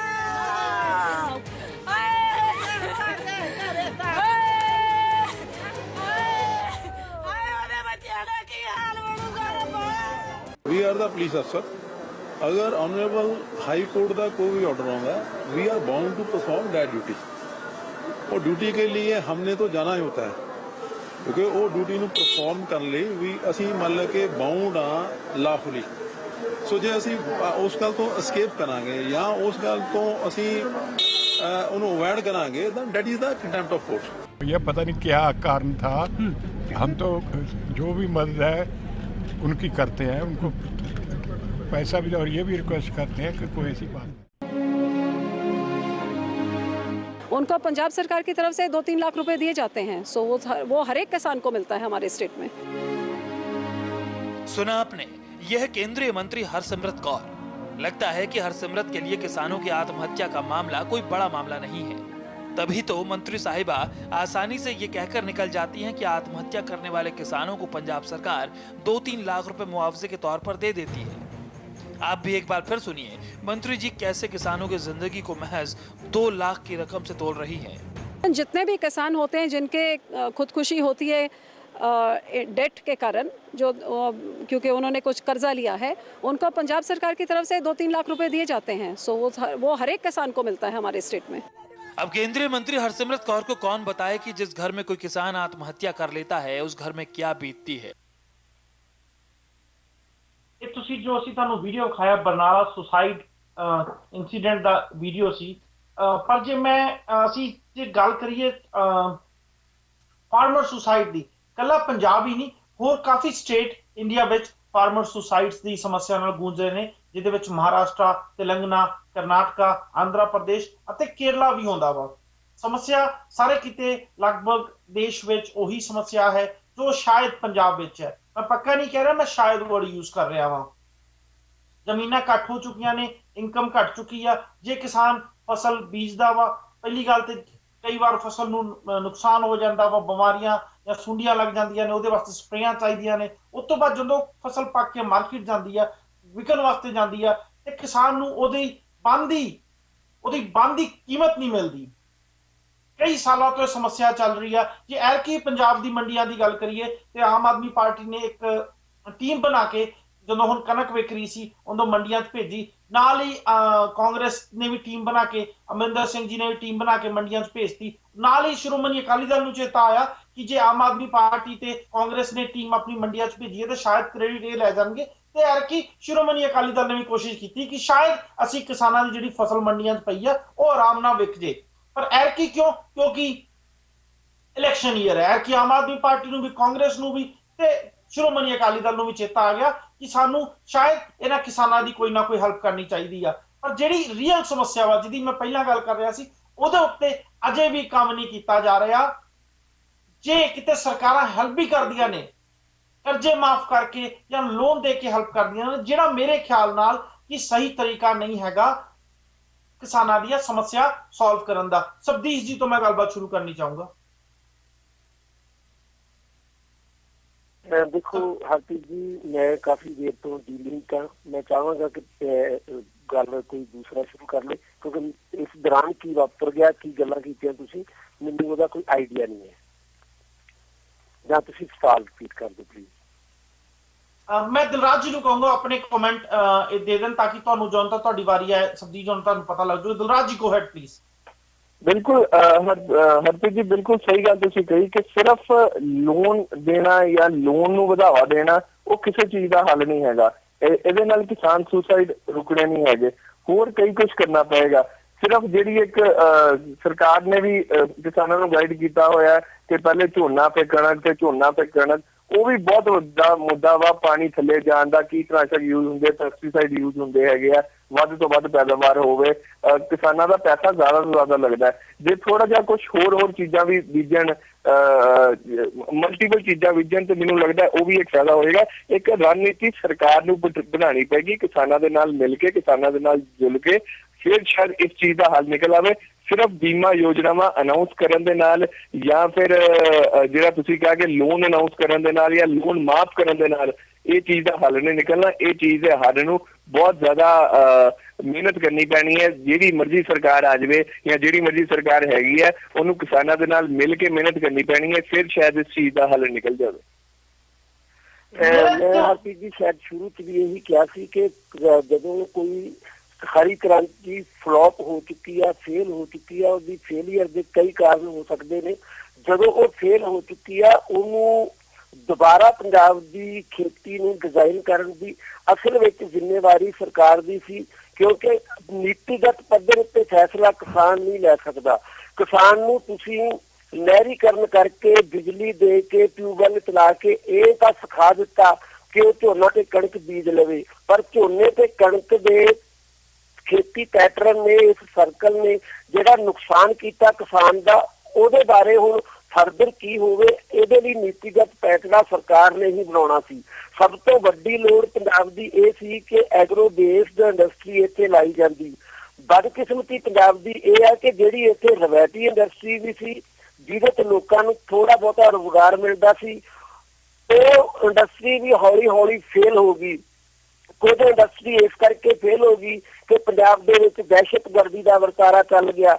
ਕੁਝ ਇੰਡਸਟਰੀ ਇਸ ਕਰਕੇ ਫੇਲ ਹੋ ਗਈ ਕਿ ਕਾਰਪੋਰੇਟੀ ਜਗਤ ਆ ਗਿਆ ਤੇ ਛੋਟੇ ਛੋਟੇ ਜਿਹੜੇ ਪੰਜਾਬ ਦੀ, ਕਿਉਂਕਿ ਸਮਾਲ ਸਕੇਲ ਇੰਡਸਟਰੀ ਹੀ ਬੇਸਿਕ ਸੀਗੀ, ਉਹ ਵੈਸੇ ਹੀ ਜਿਹੜੀ ਉਹ ਜਿਉਂਦੀ ਨਹੀਂ ਸੀ ਰਹਿ ਸਕਦੀ ਜਿਸ ਕਿਸਮ ਦੀ ਤੁਸੀਂ ਇੰਡਸਟਰੀਅਲ ਪਾਲਿਸੀਜ਼ ਲੈ ਕੇ ਆਏ ਸੀ। ਉਸ ਤੋਂ ਅਗਲੀ ਗੱਲ ਇਹ ਵਾਪਰ ਗਈ ਕਿ ਟੈਕਸ ਦੀ ਛੋਟ ਹਰਿਆਣੇ ਦੇ ਵਿੱਚ ਮਿਲ ਗਈ ਤੇ ਲੁਧਿਆਣੇ ਤੋਂ ਲੈ ਕੇ, ਫਿਰੋਜ਼ਪੁਰ ਤੋਂ ਲੈ ਕੇ, ਚੰਡੀਗੜ੍ਹ ਤਾਂ ਬਹੁਤ ਨਜ਼ਦੀਕ ਪੈਂਦਾ, ਬੱਦੀ ਤੱਕ ਲੋਕੀ ਚਲੇ ਜਾਂਦੇ ਨੇ, ਦਿੱਲੀ ਵੀ ਸਫ਼ਰ ਕਰਦੇ ਨੇ। ਪਰ ਕਿਉਂਕਿ ਹਿਮਾਚਲ ਦੇ ਵਿੱਚ ਟੈਕਸ ਮਾਫ ਆ, ਸਾਡੇ ਕੁਝ ਜਿਹੜੇ ਨੇ ਉਹ ਲੋਕ ਉਧਰ ਸ਼ਿਫਟ ਕਰ ਗਏ, ਕਿਉਂਕਿ ਪੂੰਜੀਪਤੀ ਦਾ ਪਹਿਲਾ ਕੰਮ ਹੈ ਵੱਧ ਤੋਂ ਵੱਧ ਕਮਾਈ, ਵੱਧ ਤੋਂ ਵੱਧ ਮੁਨਾਫਾ, ਤੇ ਉਹਦੇ ਲਈ ਪੰਜਾਬ ਕੋਈ ਪ੍ਰਾਥਮਿਕਤਾ ਨਹੀਂ ਹੈ। ਇਸ ਕਰਕੇ ਪੰਜਾਬ ਦੀ ਸਰਕਾਰ ਨੂੰ ਪਾਲਿਸੀਜ਼ ਇਹ ਬਣਾਉਣੀਆਂ ਚਾਹੀਦੀਆਂ ਸੀ, ਪਰ ਨਹੀਂ ਬਣਾਈਆਂ ਗਈਆਂ। ਹੁਣ ਵੀ ਅਸੀਂ ਵਿਕਾਸ ਦਾ ਮਤਲਬ ਸੜਕਾਂ ਬਣਾਉਣਾ, ਪੁਲ ਬਣਾਉਣਾ, ਵੱਡੇ ਵੱਡੇ ਮਾਲ ਨਜ਼ਰ ਆ ਜਾਣੇ, ਸੜਕਾਂ ਦੇ ਉੱਤੇ ਟੋਲ ਟੈਕਸ ਲਾ ਦੇਣ ਨੂੰ ਤੇ ਅਸੀਂ ਵਿਕਾਸ ਸਮਝਦੇ ਹਾਂ, ਪਰ ਲੋਕਾਂ ਦੀ ਰੀਅਲ ਲਾਈਫ ਦੇ ਵਿੱਚ ਕੋਈ ਚੇਂਜ ਆਵੇ, ਇਸ ਕਿਸਮ ਦੇ ਵਿਕਾਸ ਦਾ ਸਾਡੇ ਕੋਲੇ ਮਾਡਲ ਨਹੀਂ। ਤੇ ਜਦੋਂ ਸਾਡੇ ਕੋਲੇ ਕੋਈ ਮਾਡਲ ਨਹੀਂ, ਨਿਰਾਸ਼ਾ ਦੇ ਵਿੱਚੋਂ ਨਸ਼ੇ ਵੀ ਆਉਣਗੇ, ਖੁਦਕੁਸ਼ੀਆਂ ਵੀ ਆਉਣਗੀਆਂ। ਸਰਕਾਰ ਲੱਖ ਕਹੀ ਜਾਵੇ ਕਿ ਪੰਜਾਬ ਨੂੰ ਬਦਨਾਮ ਕੀਤਾ ਜਾ ਰਿਹਾ ਨਸ਼ਿਆਂ ਦੇ ਸਵਾਲ ਤੇ, ਪਰ ਇਹ ਇੱਕ ਰਿਐਲਿਟੀ ਆ ਕਿ ਪੰਜਾਬ ਦੇ ਵਿੱਚ ਨਸ਼ੇ ਨੇ। ਇਹ ਇੱਕ ਰਿਐਲਿਟੀ ਆ ਕਿ ਪੰਜਾਬ ਦਾ ਕਿਸਾਨ ਆਤਮ ਹੱਤਿਆਵਾਂ ਕਰ ਰਿਹਾ। ਤੁਸੀਂ ਆਤਮ ਹੱਤਿਆ ਕਰਨ ਵਾਲੇ ਦਾ ਮੁਆਵਜ਼ਾ ਵਧਾ ਸਕਦੇ ਹੋ, ਪਰ ਆਤਮ ਹੱਤਿਆਵਾਂ ਰੋਕ ਨਹੀਂ ਸਕਦੇ, ਕਿਉਂਕਿ ਜਦੋਂ ਤੱਕ ਤੁਸੀਂ ਪਾਲਿਸੀ ਮੈਟਰ ਚੇਂਜ ਨਹੀਂ ਕਰਦੇ।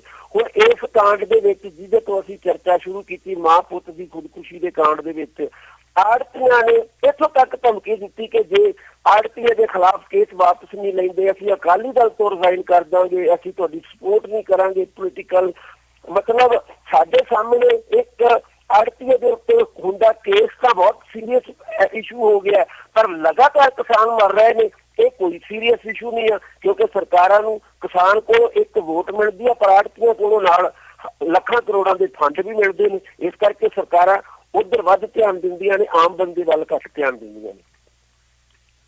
ਹਾਂਜੀ ਹਰਪ੍ਰੀਤ ਜੀ, ਦੇਖੋ ਮੈਂ ਉਸੇ ਗੱਲ ਤੇ ਕਹਾਣੀ ਚਾਹਣਾ ਕਿ ਇਹ ਗੱਲ ਦਾ ਪ੍ਰਚਾਰ ਤਾਂ ਹੁੰਦਾ ਕਿ ਫਸਲ ਬੀਮੇ ਹੋ ਗਏ ਨੇ, ਹੋਰ ਵੀ ਇਹੋ ਜਿਹੇ ਕਈ ਗੱਲਾਂ ਦਾ ਪ੍ਰਚਾਰ ਹੁੰਦਾ, ਪਰ ਜਿੱਥੋਂ ਤੱਕ ਆੜਤੀ ਔਰ ਕਿਸਾਨ ਦਾ ਸੰਬੰਧ ਹੈ, ਉੱਥੇ ਇੱਕ ਦੇਖੋ ਤਰਾਸਦੀ ਹੋਰ ਹੈ।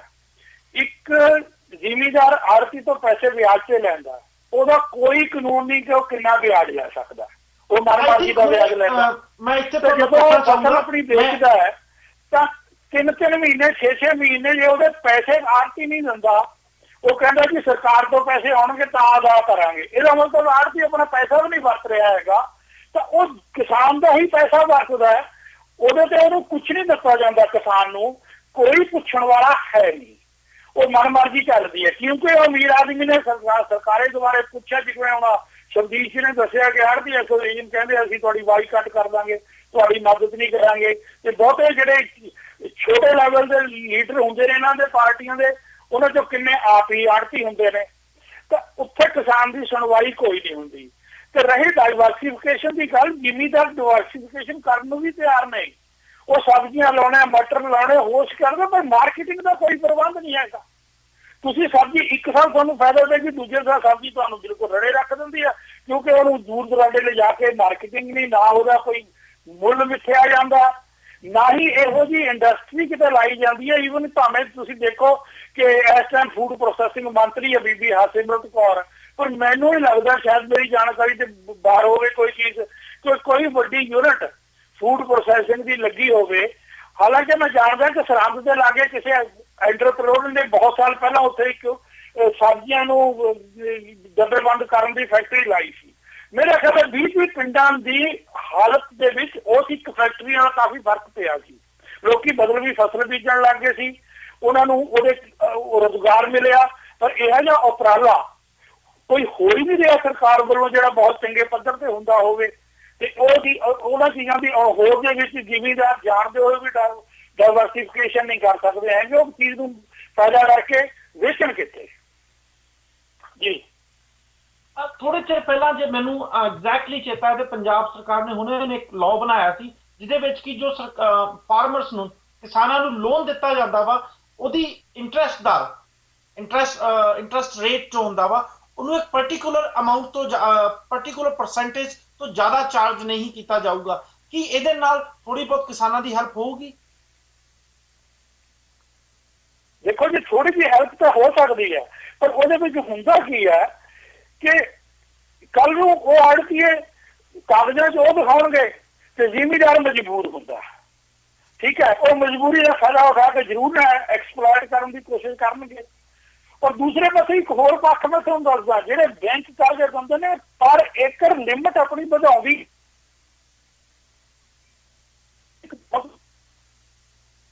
ਕਰਜ਼ੇ ਬਾਰੇ।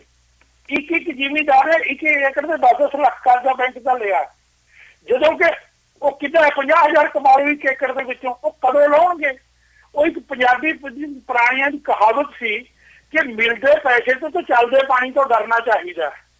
ਪੰਜਾਬ ਦੇ ਜ਼ਿਮੀਂਦਾਰਾਂ ਨੂੰ ਇਸ ਗੱਲ ਦੇ ਵੱਲ ਸੋਚਣਾ ਹੀ ਪਊਗਾ ਕਿ ਜਿਹੜਾ ਸਾਨੂੰ ਧੜਾਧੜ ਲਿਮਟਾਂ ਦੇ ਵਿੱਚ ਪੈਸਾ ਮਿਲ ਰਿਹਾ ਹੈ ਤੇ ਇਹ ਪੈਸੇ ਨੂੰ ਅਸੀਂ ਮੋੜਨਾ ਕਿੱਥੇ, ਤੇ ਸਰਕਾਰ ਨੂੰ ਇਹ ਬਾਰੇ ਸੋਚਣਾ ਤਾਂ ਪਊਗਾ ਕਿ ਅਸੀਂ ਜਿਹੜਾ ਪੈਸਾ ਇਹਨਾਂ 'ਚ ਵੱਢੀ ਜਾਂਦੇ ਆ, ਜਦੋਂ ਰਿਕਵਰੀ ਨਹੀਂ ਹੋਣੀ ਹੈਗੀ, ਜਾਂ ਤਾਂ ਬੈਂਕ ਜਿਹੜੇ ਹੈਗੇ ਉਹਨਾਂ ਦਾ ਪੈਸਾ ਮਿਲੂਗਾ, ਅਲਟੀਮੇਟ ਉਹ 'ਚ ਵੀ ਸਰਕਾਰੀ ਬੈਂਕਾਂ 'ਚ ਲੋਕਾਂ ਦਾ ਪੈਸਾ ਹੁੰਦਾ, ਪਰ ਉਸ ਸਹੂਲਤ ਦੇ ਨਾਲ ਪੈਸਾ ਮਿਲ ਹੀ ਜਾਂਦਾ। ਤੇ ਉਹ ਜਿਵੇਂ ਪਹਿਲਾਂ ਕਿਹਾ ਸੀ ਦਰਾਜ ਤੇ ਸ਼ਬਦੀਸ਼ ਜੀ ਨੇ ਕਿ ਜਿੱਥੇ 2 ਲੱਖ ਖਰਚਣਾ ਉੱਥੇ 5 ਲੱਖ ਕੁੜੀ ਦੇ ਵਿਆਹ ਦੇ ਖਰਚ ਕਰਦਾ, 10 ਲੱਖ ਖਰਚ ਕਰਦਾ, ਕਿ ਕੋਈ ਮਿਲ ਰਿਹਾ। ਇਹਨਾਂ ਵਰਤਾਰਿਆਂ ਨੂੰ ਰੋਕ ਪਾਉਣ ਦੀ ਬਹੁਤ ਵੱਡੀ ਲੋੜ ਹੈ। ਇੱਕ ਗੱਲ ਆਰਪੀ ਜੀ ਤੁਸੀਂ ਹੋਰ ਦੇਖੋ, ਹਜ਼ਾਰਾਂ ਕਰੋੜ ਜਿਹੜੇ ਬੰਦੇ ਕਰਜ਼ਾ ਲੈਂਦੇ ਨੇ ਉਹਨਾਂ ਬਾਰੇ ਤਾਂ ਇੰਜ ਕਿਹਾ ਜਾਂਦਾ ਕਿ ਕਾਨੂੰਨੀ ਕਾਰਵਾਈ ਚੱਲ ਰਹੀ ਹੈ। ਮੰਨ ਲਿਆ 9,000 ਕਰੋੜ ਰੁਪਇਆ ਲੈ ਕੇ ਚਲਾ ਗਿਆ, ਅਸੀਂ ਉਹਦਾ ਰੱਦ ਕਰ ਦਿਆਂਗੇ, ਵਾਈਟ ਪਾਸਪੋਰਟ ਉਹਦਾ ਅਸੀਂ ਆਹ ਕਰ ਦਿਆਂਗੇ। ਪਰ ਜਦੋਂ ਇਹ ਮਾਮਲਾ ਕਿਸਾਨ ਦੇ ਉੱਤੇ ਆਉਂਦਾ, ਕਿਸੇ ਖੇਤ ਮਜ਼ਦੂਰ ਦੇ ਉੱਤੇ ਆਉਂਦਾ, ਕਿਸੇ ਗੱਡੀ ਖਰੀਦਣ ਵਾਲੇ ਦੇ ਉੱਤੇ ਆਉਂਦਾ, ਕਿਸੇ ਮੋਟਰਸਾਈਕਲ ਖਰੀਦਣ ਵਾਲੇ ਦੇ ਉੱਤੇ ਆਉਂਦਾ, ਤਾਂ ਇੱਕ ਸਾਈਕਲ ਨਹੀਂ ਲੱਗਦਾ ਤੁਸੀਂ ਕੁਰਕੀ ਕਰਵਾ ਦੇਣ ਦੀ ਝੱਟ ਕਾਰਵਾਈ ਸ਼ੁਰੂ ਕਰ ਦਿੰਦੇ ਹੋ। ਪਰ ਇਹੀ ਕੁਰਕੀਆਂ ਵੱਡੇ ਲੋਕਾਂ ਦੀ ਕਰਾਉਣ ਲਈ ਪਹਿਲਾਂ ਕਹਿੰਦੇ ਉਹਨਾਂ ਕੋਲ ਆਗਿਆ ਲਈ ਜਾਊਗੀ, ਪਹਿਲਾਂ ਉਹਨਾਂ ਤੋਂ ਪੁੱਛਿਆ ਜਾਊਗਾ, ਪਰ ਇਹੀ ਗੱਲਾਂ ਹੇਠਲੇ ਲੈਵਲ ਤੇ ਬਿਲਕੁਲ ਨਹੀਂ ਚੱਲਦੀਆਂ। ਹਾਲਾਂਕਿ ਜੇ ਬੈਂਕਿੰਗ ਸਿਸਟਮ ਦਾ ਫੇਲ ਹੋਣ ਦੀ ਗੱਲ ਕਰੀਏ ਤਾਂ ਉਹਨਾਂ ਲੋਕਾਂ ਨਾਲ ਹੀ ਫੇਲ ਹੋਏਗਾ ਜਿਹੜੇ ਲੋਕਾਂ ਨੇ ਵੱਡੇ ਵੱਡੇ ਕਰਜ਼ੇ ਲੈ ਗਏ ਨੇ। ਮੈਂ ਪਿਛਲੇ ਦਿਨੀ ਇੱਕ ਰਿਪੋਰਟ ਪੜ੍ਹ ਰਿਹਾ ਸੀ, ਲਗਭਗ 15 ਭਾਰਤੀ ਸਰਮਾਏਦਾਰਾਂ ਨੇ ਜਿਹੜਾ ਕਰਜ਼ਾ ਲਿਆ ਟੋਟਲ ਸਾਡੀਆਂ ਬੈਂਕਾਂ ਕੋਲੋਂ, ਜੇ ਅਸੀਂ ਕਰਜ਼ੇ ਦੀ ਉਸ ਨੂੰ ਵੰਡ ਕਰ ਲਈਏ ਤੇ ਇੱਕ ਬੰਦੇ ਦੇ ਹਿੱਸੇ ਦੇ ਵਿੱਚ ਕੋਈ 91,000 ਰੁਪਏ ਦਾ ਕਰਜ਼ਾ ਆਉਂਦਾ। ਮਤਲਬ ਮੈਂ ਕਰਜ਼ਾ ਨਹੀਂ ਲਿਆ, ਪਰ ਜੇ ਵੰਡ ਕਰੀਏ ਉਸ ਕਰਜ਼ੇ ਦੀ ਕਿ ਇੱਕ ਭਾਰਤੀ ਦੇ ਪੱਲੇ ਕਿੰਨਾ ਕਰਜ਼ਾ ਪੈਂਦਾ, ਤਾਂ 91,000 ਦਾ ਕਰਜ਼ਾਈ ਮੈਂ ਵੀ ਹੈ ਇਸ ਸਰਕਾਰ ਦਾ।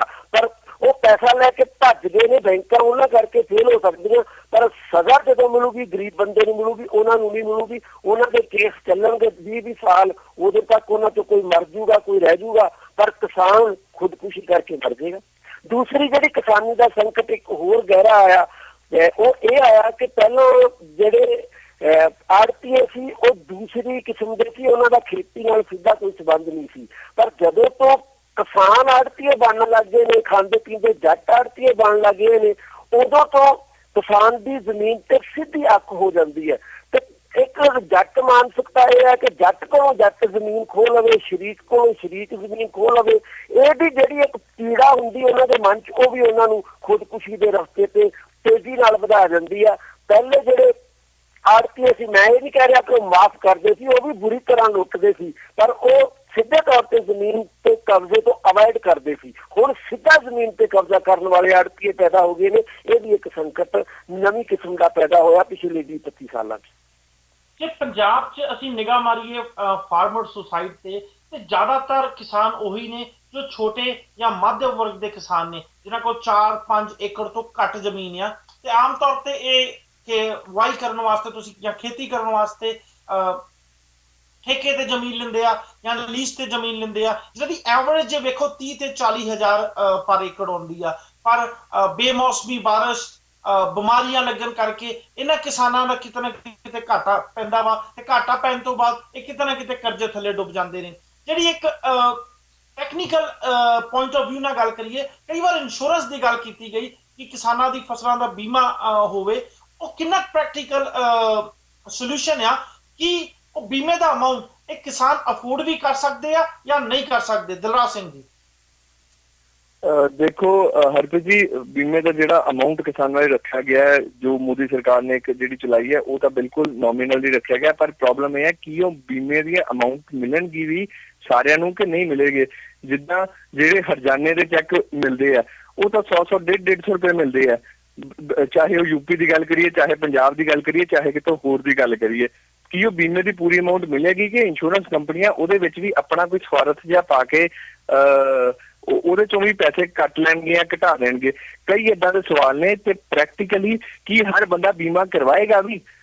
ਇਹ ਵੀ ਇੱਕ ਬਹੁਤ ਵੱਡਾ ਸਵਾਲ ਹੈ। ਸਰਕਾਰ ਨੂੰ ਬੜੀ ਡੂੰਘੀ ਇਹਦੇ ਵਿੱਚ ਚਿੰਤਨ ਕਰਨ ਦੀ ਲੋੜ ਹੈਗੀ ਹੈ। ਸਰਕਾਰ ਨੂੰ ਕਿਸਾਨਾਂ ਦੇ ਨਾਲ ਬੈਠ ਕੇ ਉਹਨਾਂ ਨੂੰ ਐਜੂਕੇਟ ਕਰਨਾ ਪਏਗਾ, ਉਹਨਾਂ ਨੂੰ ਦੱਸਣਾ ਪਏਗਾ ਕਿ ਇਹ ਬੀਮਾ ਯੋਜਨਾ ਵਾ, ਇੰਨਾ ਪ੍ਰੀਮੀਅਮ ਹੋਏਗਾ, ਤੁਸੀਂ ਇੰਨਾ ਪੇ ਕਰੋਗੇ। ਕੁਝ ਪ੍ਰੀਮੀਅਮ ਵਿੱਚ ਵੀ ਜੇ ਜ਼ਿਆਦਾ ਪ੍ਰੀਮੀਅਮ ਹੈ ਤੇ ਉਹ ਵੀ ਸਰਕਾਰ ਨੂੰ ਸਬਸਿਡੀ ਦੇਣੀ ਪਏਗੀ। ਏਦਾਂ ਦੇ ਕਈ ਸਵਾਲ ਨੇ। ਇੰਸ਼ੋਰੈਂਸ ਕੰਪਨੀਆਂ ਦੇ ਨਾਲ ਸਿੱਧਾ ਟਾਈ ਅਪ ਕਰਨਾ ਪਏਗਾ। ਇੰਸ਼ੋਰੈਂਸ ਕੰਪਨੀਆਂ ਕਿਸੇ ਨਾਲ ਧੱਕਾ ਨਾ ਕਰੇ। ਅੱਜ ਆਮ ਤੌਰ ਤੇ ਆਪਾਂ ਜੇ ਕਿਸਾਨ ਇਹ ਵਾਲਾ ਬੀਮਾ ਛੱਡ ਵੀ ਦੇਈਏ, ਹੋਰ ਵੀ ਜਿਹੜੇ ਗੱਡੀਆਂ ਦੇ ਬੀਮੇ ਹੁੰਦੇ ਆ ਜਾਂ ਲਾਈਫ ਇੰਸ਼ੋਰੈਂਸ ਪਾਲਿਸੀਆਂ ਹੁੰਦੀਆਂ, ਉਹਦੇ ਵਿੱਚ ਵੀ ਜੇ ਕੋਈ ਖੁਦਾ ਨਾ ਖਾਸਤਾ ਕੁਝ ਹੋ ਜਾਵੇ, ਤੇ ਜਿਹੜੀਆਂ ਇੱਥੇ ਪ੍ਰਾਈਵੇਟ ਇੰਸ਼ੋਰੈਂਸ ਕੰਪਨੀਆਂ ਇੰਡੀਆ ਦੇ ਵਿੱਚ ਹੈ, ਉਹਨਾਂ ਦੀ ਕੋਸ਼ਿਸ਼ ਇਹੀ ਹੁੰਦੀ ਹੈ ਕਿ ਸਾਨੂੰ ਨਾ ਹੀ ਕੁਝ ਦੇਣਾ ਪਵੇ। ਇਹ ਕੋਈ ਫੋਰਨ ਵਾਂਗ ਬਿਲਕੁਲ ਟਰਾਂਸਪੇਰੈਂਸੀ ਨਹੀਂ ਹੈਗੀ। ਏਦਾਂ ਦੇ ਕਈ ਸਵਾਲ ਖੜੇ ਹੁੰਦੇ ਆ, ਤੇ ਇਹ ਤਾਂ ਸਰਕਾਰਾਂ ਨੂੰ ਇਹਦੇ ਤੇ ਬਹੁਤ ਡੂੰਘਾ ਚਿੰਤਨ ਕਰਨ ਦੀ ਲੋੜ ਹੈ, ਫਿਰ ਜਾ ਕੇ ਸ਼ਾਇਦ ਇਹ ਵਾਲੀ ਜਿਹੜੀ ਬੀਮਾ ਯੋਜਨਾ ਵਾ ਇਹ ਸਕਸੈਸਫੁਲ ਹੋ ਸਕੇ। ਇੱਕ ਗੱਲ ਹਰਸ਼ੀਤ ਜੀ ਹੋ ਰਿਹਾ, ਬੀਮਾ ਹੋਵੇ ਜਾਂ ਕੋਈ ਹੋਰ ਏਦਾਂ ਦੀ ਕਰਜ਼ਾ ਮਾਫੀ ਦੀ, ਕਾਟਾ ਮਾਰਨ ਵਰਗੀਆਂ ਗੱਲਾਂ, ਇਹ ਵਕਤੀ ਕਿਸਮ ਦੇ ਹੱਲ ਨੇ।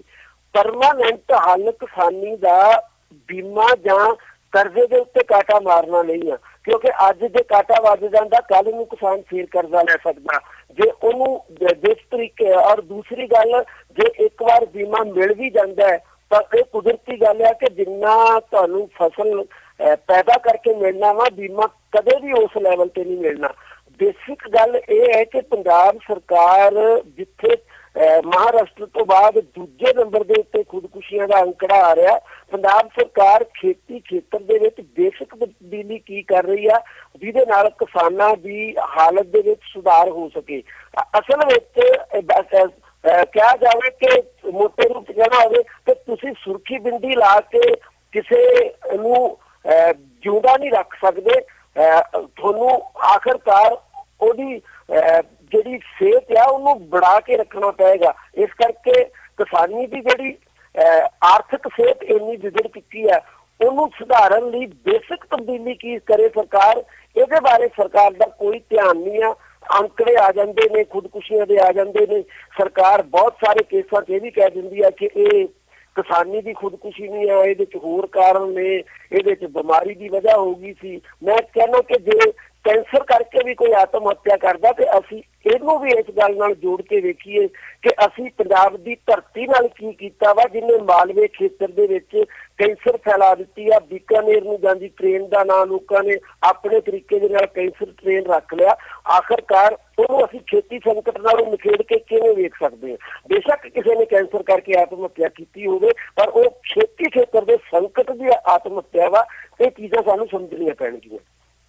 IIT ਕਾਨਪੁਰ ਦੇ ਪ੍ਰੋਫੈਸਰ ਦੇ ਮੈਂ ਡਾਕੂਮੈਂਟਸ ਨੋਟਸ ਪੜ੍ਹ ਰਿਹਾ ਸੀ। ਸਮਾਂ ਹੋਰ ਇਜਾਜ਼ਤ ਦੇਣਾ ਅਜੀਤ ਜੀ ਕਿ ਅਸੀਂ ਗੱਲਬਾਤ ਕੰਟੀਨਿਊ ਕਰੀਏ। ਅਖੀਰ 'ਚ ਮੈਨੂੰ ਸਮਰਾਈਜ਼ ਕਰਨਾ ਚਾਹੂੰਗਾ ਜਿਨ੍ਹਾਂ ਨੇ ਕਿ ਖਾਸ ਕਰਕੇ IIT ਕਾਨਪੁਰ ਦੀ ਗੱਲ ਕਰ ਰਹੇ ਹਾਂ, ਇੰਡੀਆ 'ਚ ਗਿਣੇ ਚੁਣੇ ਇੱਦਾਂ ਦੇ ਇੰਸਟੀਚਿਊਟ ਨੇ ਜਿਨ੍ਹਾਂ ਨੇ ਪੰਜਾਬ ਦੇ ਕਿਸਾਨਾਂ ਉੱਤੇ ਰਿਸਰਚ ਕੀਤੀ ਸੀ, ਉਹਦੇ ਸੋਲੂਸ਼ਨ ਦੀ ਗੱਲ ਕੀਤੀ ਸੀ। ਸਭ ਤੋਂ ਪਹਿਲੀ ਗੱਲ ਕਿ ਅੱਜ ਦੀ ਡੇਟ ਦੇ ਵਿੱਚ ਪੰਜਾਬ ਦੀ ਸਰਕਾਰ ਜਾਂ ਪੰਜਾਬ 'ਚ ਨੈਸ਼ਨਲ ਗਵਰਨਮੈਂਟ ਜਾਂ ਹੋਰ ਕੇ ਸੂਬੇ ਦੀ ਸਰਕਾਰ ਕੀ ਇਹਨਾਂ ਨੂੰ ਇਸ ਮੁੱਦੇ ਬਾਰੇ ਪਤਾ ਕਿ ਨਹੀਂ ਪਤਾ? ਉਹਦਾ ਜਵਾਬ ਹੈ ਕਿ ਸਾਰੀਆਂ ਸਰਕਾਰਾਂ ਇਸ ਮੁੱਦੇ ਬਾਰੇ ਅਵੇਅਰ ਨੇ। ਕੀ ਇਹਨਾਂ ਨੂੰ ਕਾਰਨ ਪਤਾ ਕਿ ਨਹੀਂ ਪਤਾ? ਉਹਦਾ ਜਵਾਬ ਇਹ ਹੈ ਕਿ ਸਾਰੀਆਂ ਸਰਕਾਰਾਂ ਨੂੰ ਕਾਰਨ ਵੀ ਉਹਨਾਂ ਪਤਾ ਨਹੀਂ ਕਿ ਕਿਸਾਨ ਕਿਉਂ ਖੁਦਕੁਸ਼ੀਆਂ ਕਰਦੇ ਨੇ। ਅਸੀਂ ਕਈ ਵਾਰ ਫਸਲਾਂ ਬਦਲਣ ਦੀ ਗੱਲ ਕਰਦੇ ਆ, ਪਰ ਕੀ ਉਹਦਾ ਸੋਲੂਸ਼ਨ ਆ? ਜੀ ਨਹੀਂ, ਉਹ ਵੀ ਉਹਦਾ ਸੋਲੂਸ਼ਨ ਨਹੀਂ ਹੈ। ਕਿ ਕੱਲੀ ਫਸਲ ਬਦਲਣ ਨਾਲ ਵੀ ਇਹ ਕਿਸਾਨਾਂ ਦੀ ਪ੍ਰੋਬਲਮ ਦਾ ਹੱਲ ਨਹੀਂ ਹੋਣਾ। ਇਹਦਾ ਹੱਲ ਇੱਕ ਲੰਬੀ ਪਲਾਨਿੰਗ, ਪ੍ਰੋਪਰ ਪਲਾਨਿੰਗ ਨਾ ਹੋਣਾ ਵਾ। ਫਸਲ ਬੀਜਣ ਤੋਂ ਲੈ ਕੇ ਫਸਲ ਦੀ ਦੇਖ ਰੇਖ ਤੋਂ ਲੈ ਕੇ ਫਸਲ ਦਾ ਮਾਰਕੀਟ 'ਚ ਜਾਣਾ, ਉਹਦਾ ਰੇਟ ਮਿਲਣਾ, ਇਹ ਸਾਰੇ ਕੰਮ ਤੇ ਜਦੋਂ ਸਰਕਾਰ ਕੰਮ ਕਰੂਗੀ ਸ਼ਾਇਦ ਕਿਸਾਨਾਂ ਦੀ ਸਮੱਸਿਆ ਦਾ ਹੱਲ ਹੋ ਜੇ। ਇੱਕ ਜੋ ਪੰਜਾਬ ਦੇ ਵਿੱਚ ਹੋਰ ਬਹੁਤ ਵੱਡੀ ਸਮੱਸਿਆ ਵਾ, ਉਹ ਜੋ ਕਿ ਕਿਸਾਨਾਂ ਦੀ ਸੁਸਾਈਡ ਨਾਲ ਕਾਫੀ ਮਿਲਦੀ ਜੁਲਦੀ ਆ, ਉਹ ਹੈ ਜੀ ਅਨਇੰਪਲੋਇਮੈਂਟ ਦੀ। ਉਹ ਕਿਸਾਨ ਜਿਨ੍ਹਾਂ ਦੇ 5 ਕਿੱਲਿਆਂ ਤੋਂ ਜ਼ਿਆਦਾ ਜਿਨ੍ਹਾਂ ਕੋਲ ਜ਼ਮੀਨਾਂ ਨੇ, ਉਹਨਾਂ ਨੂੰ ਅਨਇੰਪਲੋਇਮੈਂਟ ਦੀ ਬਹੁਤ ਵੱਡੀ ਸਮੱਸਿਆ ਮਾਰ ਰਹੀ ਆ, ਕਿਉਂਕਿ ਇਹਨਾਂ ਨੂੰ ਜੌਬਾਂ ਨਹੀਂ ਮਿਲਦੀਆਂ ਕਰਕੇ ਇਹ ਸਿਰਫ ਆਪਣੀ ਖੇਤਾਂ ਉੱਤੇ ਜਾਂ ਖੇਤਾਂ ਤੋਂ ਆ ਰਹੀ ਇਨਕਮ ਉੱਤੇ ਡਿਪੈਂਡ ਕਰਦੇ ਨੇ, ਤੇ ਜਿਹਦੇ ਕਰਕੇ ਕਿਤੇ ਨਾ ਕਿਤੇ ਕਰਜ਼ੇ ਵਿੱਚ ਡੁੱਬੀ ਜਾਂਦੇ ਨੇ ਤੇ ਇੱਕ ਦਿਨ ਹਤਾਸ਼ ਹੋ ਕੇ ਆਪਣੀ ਜ਼ਿੰਦਗੀ ਨੂੰ ਅਲਵਿਦਾ ਕਹਿ ਦਿੰਦੇ ਆ। ਉਮੀਦ ਇਹੀ ਕਰਦੇ ਆ ਅਸੀਂ ਕਿ ਪੰਜਾਬ ਹੋਵੇ ਚਾਹੇ ਪੂਰੀ ਦੁਨੀਆ ਜਿੱਥੇ ਮਰਜ਼ੀ ਕੋਈ ਸੂਬਾ ਹੋਵੇ, ਉੱਥੋਂ ਦੀ ਸਰਕਾਰ ਜੇ ਉੱਥੋਂ ਦੇ ਕਿਸਾਨ ਇਸ ਚੀਜ਼ ਨਾਲ ਗੂੰਜ ਰਹੇ ਨੇ ਤੇ ਉਹਨਾਂ ਉੱਤੇ ਕੰਮ ਜ਼ਰੂਰ ਕਰੇ। ਇੱਕ ਚੀਜ਼ ਸਾਨੂੰ ਯਾਦ ਰੱਖਣੀ ਜ਼ਰੂਰ ਚਾਹੀਦੀ ਹੈ, ਜੋ ਅਸੀਂ ਖਾਂਦੇ ਆ ਕਿਤੇ ਨਾ ਕਿ ਕਿਸਾਨ ਨੇ ਜ਼ਰੂਰ ਉੱਤੇ ਕੰਮ ਕੀਤਾ ਹੁੰਦਾ ਵਾ। ਤੇ ਜੇ ਅੰਨਦਾਤਾ, ਜਿਹਨੂੰ ਅਸੀਂ ਅੰਨਦਾਤਾ ਕਹਿੰਦੇ ਸੀ, ਜੇ ਉਹ ਸਰਵਾਈਵ ਨਹੀਂ ਕਰੂਗਾ ਜਾਂ ਤੇ ਇਸ ਫੂਡ ਦੀ ਕੀਮਤ ਬਹੁਤ ਜ਼ਿਆਦਾ ਮਹਿੰਗਾਈ ਬਹੁਤ ਜ਼ਿਆਦਾ ਵਧੂਗੀ, ਇਸ ਫੂਡ ਦੀਆਂ ਕੀਮਤਾਂ ਬਹੁਤ ਜ਼ਿਆਦੀਆਂ ਵਧਣਗੀਆਂ, ਜਾਂ ਫਿਰ ਜੋ ਅਸੀਂ ਕਈ ਵਾਰ ਆਰਗੈਨਿਕ ਫੂਡ ਦੀ ਅੱਜ ਕੱਲ੍ਹ ਕਰਨ ਲੱਗ ਗਏ ਹਾਂ। ਆਰਗੈਨਿਕ ਫੂਡ ਦੀ ਕੀ ਲੋੜ ਪੈ ਗਈ? ਲੋੜ ਤਾਂ ਪੈ ਗਈ ਕਿਉਂਕਿ ਇਹ ਜਿਹੜੇ ਕਿਸਾਨ ਸੀ ਇਹ ਘੱਟ ਜ਼ਮੀਨ 'ਚ ਜ਼ਿਆਦਾ ਫਸਲ ਲੈਣਾ ਚਾਹੁੰਦੇ ਸੀ। ਕਿਉਂ ਲੈਣਾ ਚਾਹੁੰਦੇ ਸੀ? ਉਹਦੀ ਮੈਨੂੰ ਤੁਹਾਨੂੰ ਦੱਸਣ ਦੀ ਲੋੜ ਨਹੀਂ, ਕਿਉਂਕਿ ਉਹਨਾਂ ਵਿਚਾਰੇ ਨੇ ਵੀ ਆਪਣਾ ਗੁਜ਼ਾਰਾ ਕਰਨਾ ਹੈ। ਜ਼ਮੀਨਾਂ ਉਨੀਆਂ ਹੀ ਨੇ, ਪਰ ਉਹਨਾਂ ਨੇ ਉੱਤੋਂ ਫਸਲ ਜ਼ਿਆਦਾ ਕੱਢਣੀ ਹੈ ਤਾਂ ਕਿ ਉਹ ਆਪ ਸਰਵਾਈਵ ਕਰ ਸਕਣ। ਇਹਦੇ ਨਾਲ ਹੀ ਅਸੀਂ ਅੱਜ ਦੀ ਇਹ ਬਹਿਸ ਡਿਬੇਟ ਖਤਮ ਕਰਦੇ ਹਾਂ। ਉਮੀਦ ਕਰਦੇ ਹਾਂ ਤੁਹਾਨੂੰ ਅੱਜ ਦਾ ਸਾਡੀ ਕੋਸ਼ਿਸ਼ ਪਸੰਦ ਆਈ ਹੋਗੀ। ਸਾਡੇ ਸ਼ੋਅ ਬਾਰੇ ਕੋਈ ਸੁਝਾਅ ਹੋਣ, ਸੁਜੈਸ਼ਨ ਹੋਣ, ਤੁਸੀਂ ਹਮੇਸ਼ਾ ਹੀ ਸਾਨੂੰ ਫੋਨ ਨੰਬਰ, ਈਮੇਲ ਜਾਂ WhatsApp ਦੇ ਰਾਹੀਂ ਕੰਟੈਕਟ ਕਰ ਸਕਦੇ ਜੋ। ਤੁਸੀਂ ਚੱਕ ਦੇ ਟੀਵੀ ਨੂੰ ਹੁਣ ਗੂਗਲ ਐਂਡਰੋਇਡ ਤੇ ਚੱਕ ਦੇ ਟੀਵੀ ਦੀ ਐਪ ਤੇ ਵੀ ਲਾਈਵ ਦੇਖ ਸਕਦੇ ਜੋ। ਕੋਸ਼ਿਸ਼ ਕਰ ਰਹੇ ਹਾਂ ਅਸੀਂ ਛੇਤੀ ਹੀ ਇੱਕ 24/7 ਨਿਊਜ਼ ਚੈਨਲ ਵੀ ਲਿਆਈਏ, ਜਿਹਦੇ ਨਾਲ ਤੁਹਾਨੂੰ 24 ਘੰਟੇ ਜੇ ਤੁਸੀਂ ਨਿਊਜ਼ ਨਾਲ ਜੁੜਨਾ ਹੈ ਤਾਂ ਆਪਣੇ ਫੋਨ ਤੇ ਐਂਡਰੋਇਡ ਐਪ ਤੇ ਜਾਂ ਫਿਰ ਐਂਡਰੋਇਡ ਟੀਵੀ ਤੋਂ ਤੁਸੀਂ ਜੁੜੇ ਰਹੋ। ਸਾਡੀ ਹਮੇਸ਼ਾ ਕੋਸ਼ਿਸ਼ ਹੁੰਦੀ ਹੈ ਅਸੀਂ ਹਰ ਪੱਖ ਨਾਲ ਤੁਹਾਨੂੰ ਜਾਣੂ ਕਰਵਾਈਏ, ਹਰ ਪੱਖ ਸਾਹਮਣੇ ਰੱਖ ਪਾਈਏ। ਕਈ ਵਾਰ ਅਸੀਂ ਕਾਮਯਾਬ ਹੁੰਦੇ ਹਾਂ, ਕਈ ਵਾਰ ਕਾਮਯਾਬ ਨਹੀਂ ਹੁੰਦੇ, ਪਰ ਤੁਹਾਡੇ ਸੁਝਾਵਾਂ ਨਾਲ ਸਾਨੂੰ ਪਤਾ ਲੱਗਦਾ ਤੇ ਅਸੀਂ ਆਪਣੇ ਪ੍ਰੋਗਰਾਮ ਨੂੰ ਬਿਹਤਰ ਬਣਾਉਣ ਦੀ ਕੋਸ਼ਿਸ਼ ਕਰਦੇ ਰਹਿੰਦੇ ਹਾਂ। ਇਹਦੇ ਨਾਲ ਹੀ ਮੈਨੂੰ, ਅਜੀਤ ਜੀ ਨੂੰ, ਦਲਰਾਜ ਜੀ ਨੂੰ, ਸਬਦੀਸ਼ ਜੀ ਨੂੰ ਦਿਓ ਇਜਾਜ਼ਤ। ਧੰਨਵਾਦ।